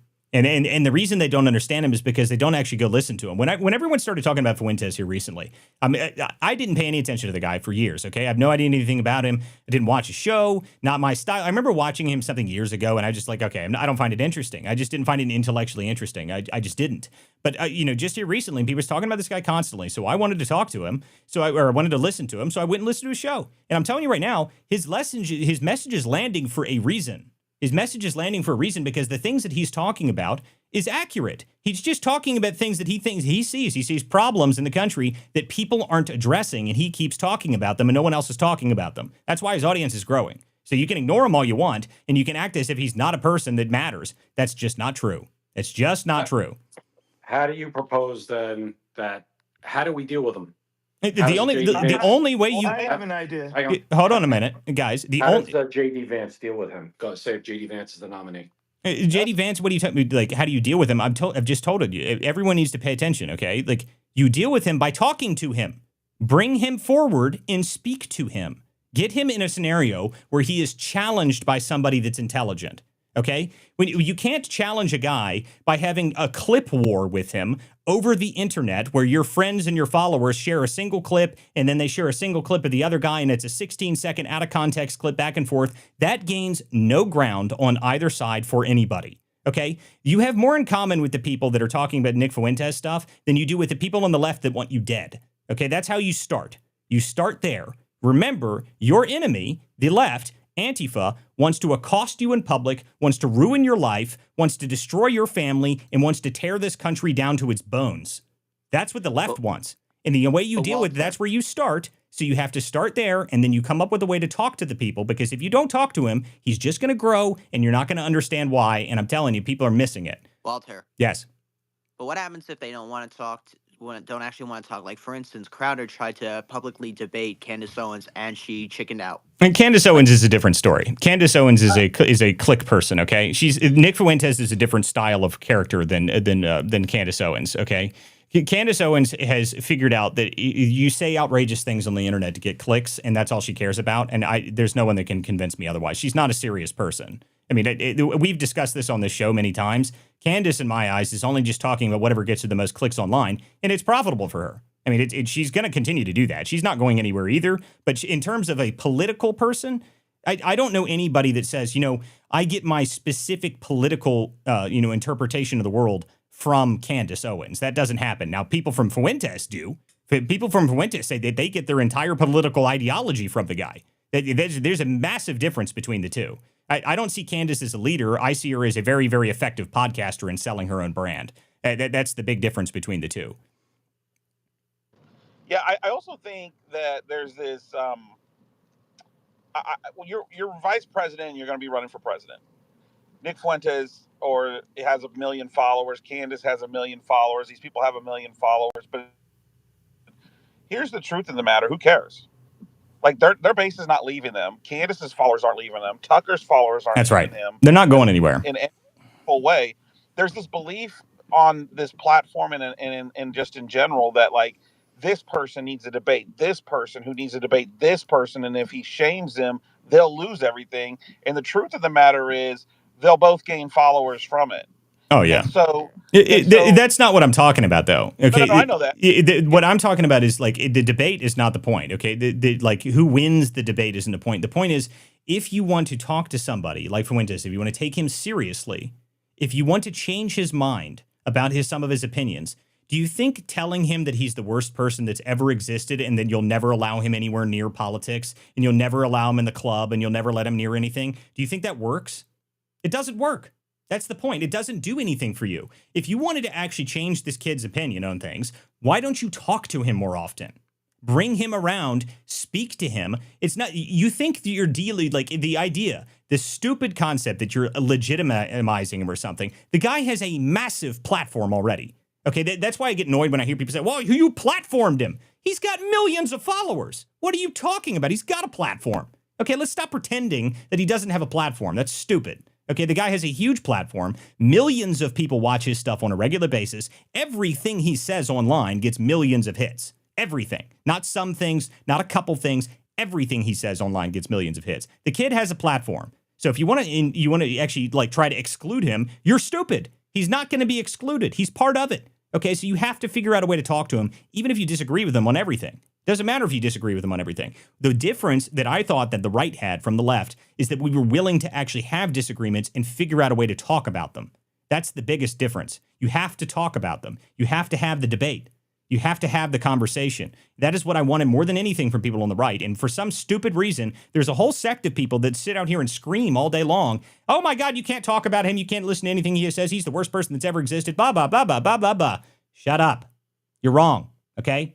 Telling people to stop doing things, especially in America. Like there's like something that's like ingrained in American culture that if you try to tell Americans to stop talking about something, that their immediate reaction is, screw you, I'm going to go talk about it. I'm going to go do that. It's like it's in the DNA of the American culture that the moment you say you can't do that, the response is, I'm going to do it all the time now, actually. You said I can't do that. I'm going to go do it now, right now. Where can I do that the fastest? That's the response of most Americans when you tell them you can't say something. And I think it might be just because of the way the Constitution is. I mean, it's just, the freedom of speech is so ingrained into American culture that when you tell somebody you can't say that or do that, the response is almost universally the opposite.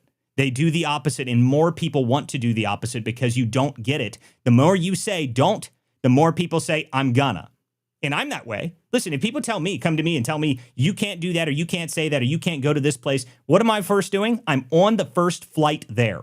That's the thing, like the way I see it. Like you say, well, the people are going to attack you. They're going to get really mad at you if you go do that. I'm like, perfect. I'm on the way. I mean, that's exactly what I want.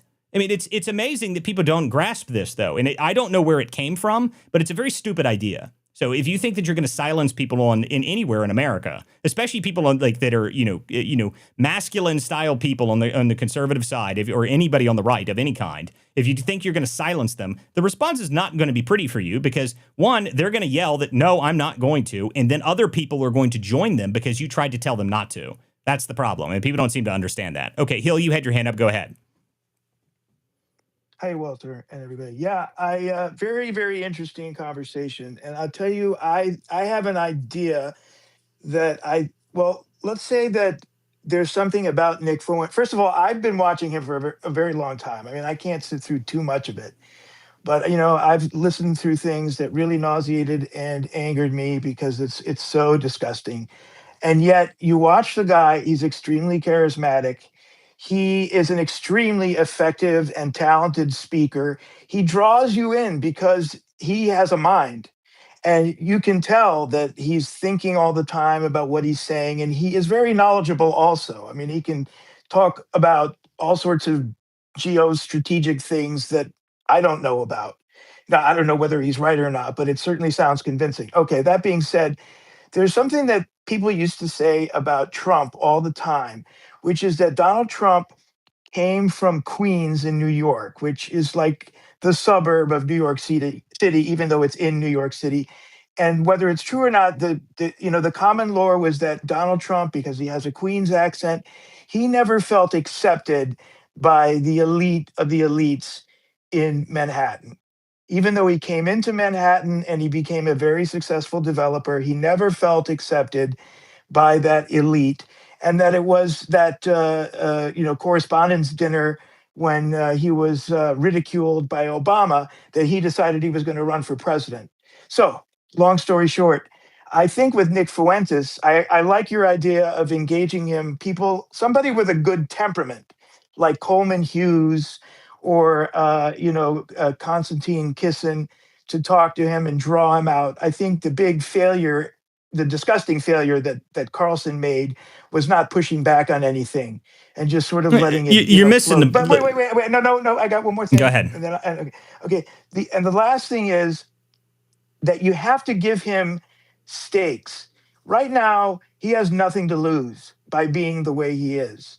If you start to treat him like he has the intelligence that he does have, and you give him some stakes and he has something to lose by continuing with all this obnoxious stuff, that's what I think would see a change in his. Again, in his you're looking at this again the wrong way. You're looking at it as a way to figure out how to get him to be to calm down or something like that. I'm not suggesting that at all because I don't think he ever will. Okay, that's not going to change the guy. The guy has created an audience that is self-funded. No funding apparatus helps him. No advertisers, no nothing else outside of it. There's no unique special interest around a guy. He has a completely freedom of expression audience that nobody can touch. That is what he's created for himself. He will never let that go. And it's the most valuable thing that he has. So that will never change. But what the point is that you're talking about what Carlson did. All that Carlson did is what Carlson always does, which is have an interview with the guy and then just softball the interview because that's all Carlson does nowadays. He doesn't do hardball interviews, guys, if you haven't figured this out yet. If it's Ted Cruz. That's not even really a hardball interview either. You could have hit him on all sorts of crazy stuff and hit him a lot. That was a boring interview anyway. Everyone wants to talk about one specific time. Everyone's all worried about Carlson. You're not going to change that guy either. He's going to do whatever the hell he wants. And the more people tell him to stop doing things, he's going to do it more. In fact, I would argue that part of the reason that he even did this Fuentes stuff, that he even did that interview, is because people attacked Carlson so often. I'm not even joking. That's probably why he did that interview. You can come up with whatever reason you want, but you've been pissing him off for a whole year, and Carlson can do whatever the hell he wants. You're not going to stop the guy. Okay, this is another problem of people trying to convince people you need to stop talking about something or you shouldn't talk about something that you don't want to hear about. Guys, it's not going to work. Okay, you better engage in good faith and you better figure out a way to start talking about it and you better stop telling everybody that these people are the worst people that ever existed because it doesn't work. It doesn't. In fact, the worst thing that these people do, the people that are mad about what Fuentes and Carlson say all the time, is they go out and they grab clips of what these guys say and they share them. Thousands of them. Thousands of people share these clips every single day. Look what he said. Oh my God. Look at you. See how horrible it is? And everyone goes, well, cool. Yeah, I'm going to go see what he has to say now. That's what you did. You grew his audience. Like, people don't grasp it. They can't see that the reason that it's called clip farming, guys. They say outrageous things because to get through the algorithm, you need to say something that draws controversy. More controversy draws more clicks, more attention, and then people eventually go to see the show and see what the full take is. That's what it is. And you're missing it, and you're giving free advertising every time people do this. If you really wanted to like not have this work, you would just stop talking about it. I mean, like you would engage in good faith one, and then you would stop sharing all of this saying outrage, okay? Outrage sells, guys. That's what outrage is. People just don't understand it. The only way to deal with someone like this is you have to go talk to them. You have to engage them in good faith, understand that they have somebody seated at the table because they have a seat at the table whether you like it or not. And that's the deal. Okay, guys, I have two more hands here, but I to be honest with you, I'm already 30 minutes over on the show, so I need to shut down for this evening. I appreciate everyone who came to the show this evening. This is the Political Theater. I'm Walter Kurt. Thank you guys for being here this evening. We will be back tomorrow night at 9 p.m. for more of the theater. Thank you guys for showing up this evening. Make sure you guys share this link out. Make sure you guys share it with your friends. If you guys go to WCDispatch.com, you can always see this show here or there, and you can always see the tomorrow morning, or you can always watch it on Spotify or whenever it uploads. It takes forever to upload anything. It's very annoying. But anyway, guys, I will see you guys tomorrow night. Thank you guys for showing up, and I will see you guys next time. Thanks, guys.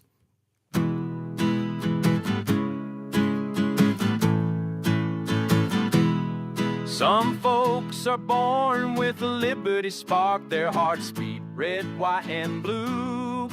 When the anchors sneer and the cameras bark, they turn the lens right back at you. Truth bound ain't for sale, ain't for sale. We're not the party line sons, no, it ain't for sale, ain't for sale. We're the vigilant ones, so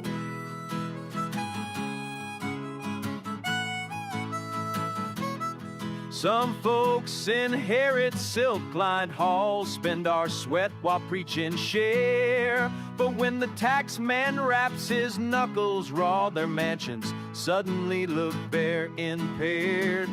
Ain't for sale, ain't for sale. We're not their banker-raised hares, no. Ain't for sale, ain't for sale.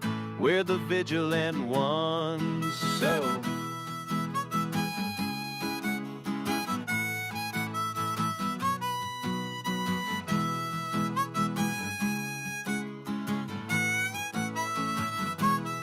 yes, some paint stars on press room lies and send the common men to toil.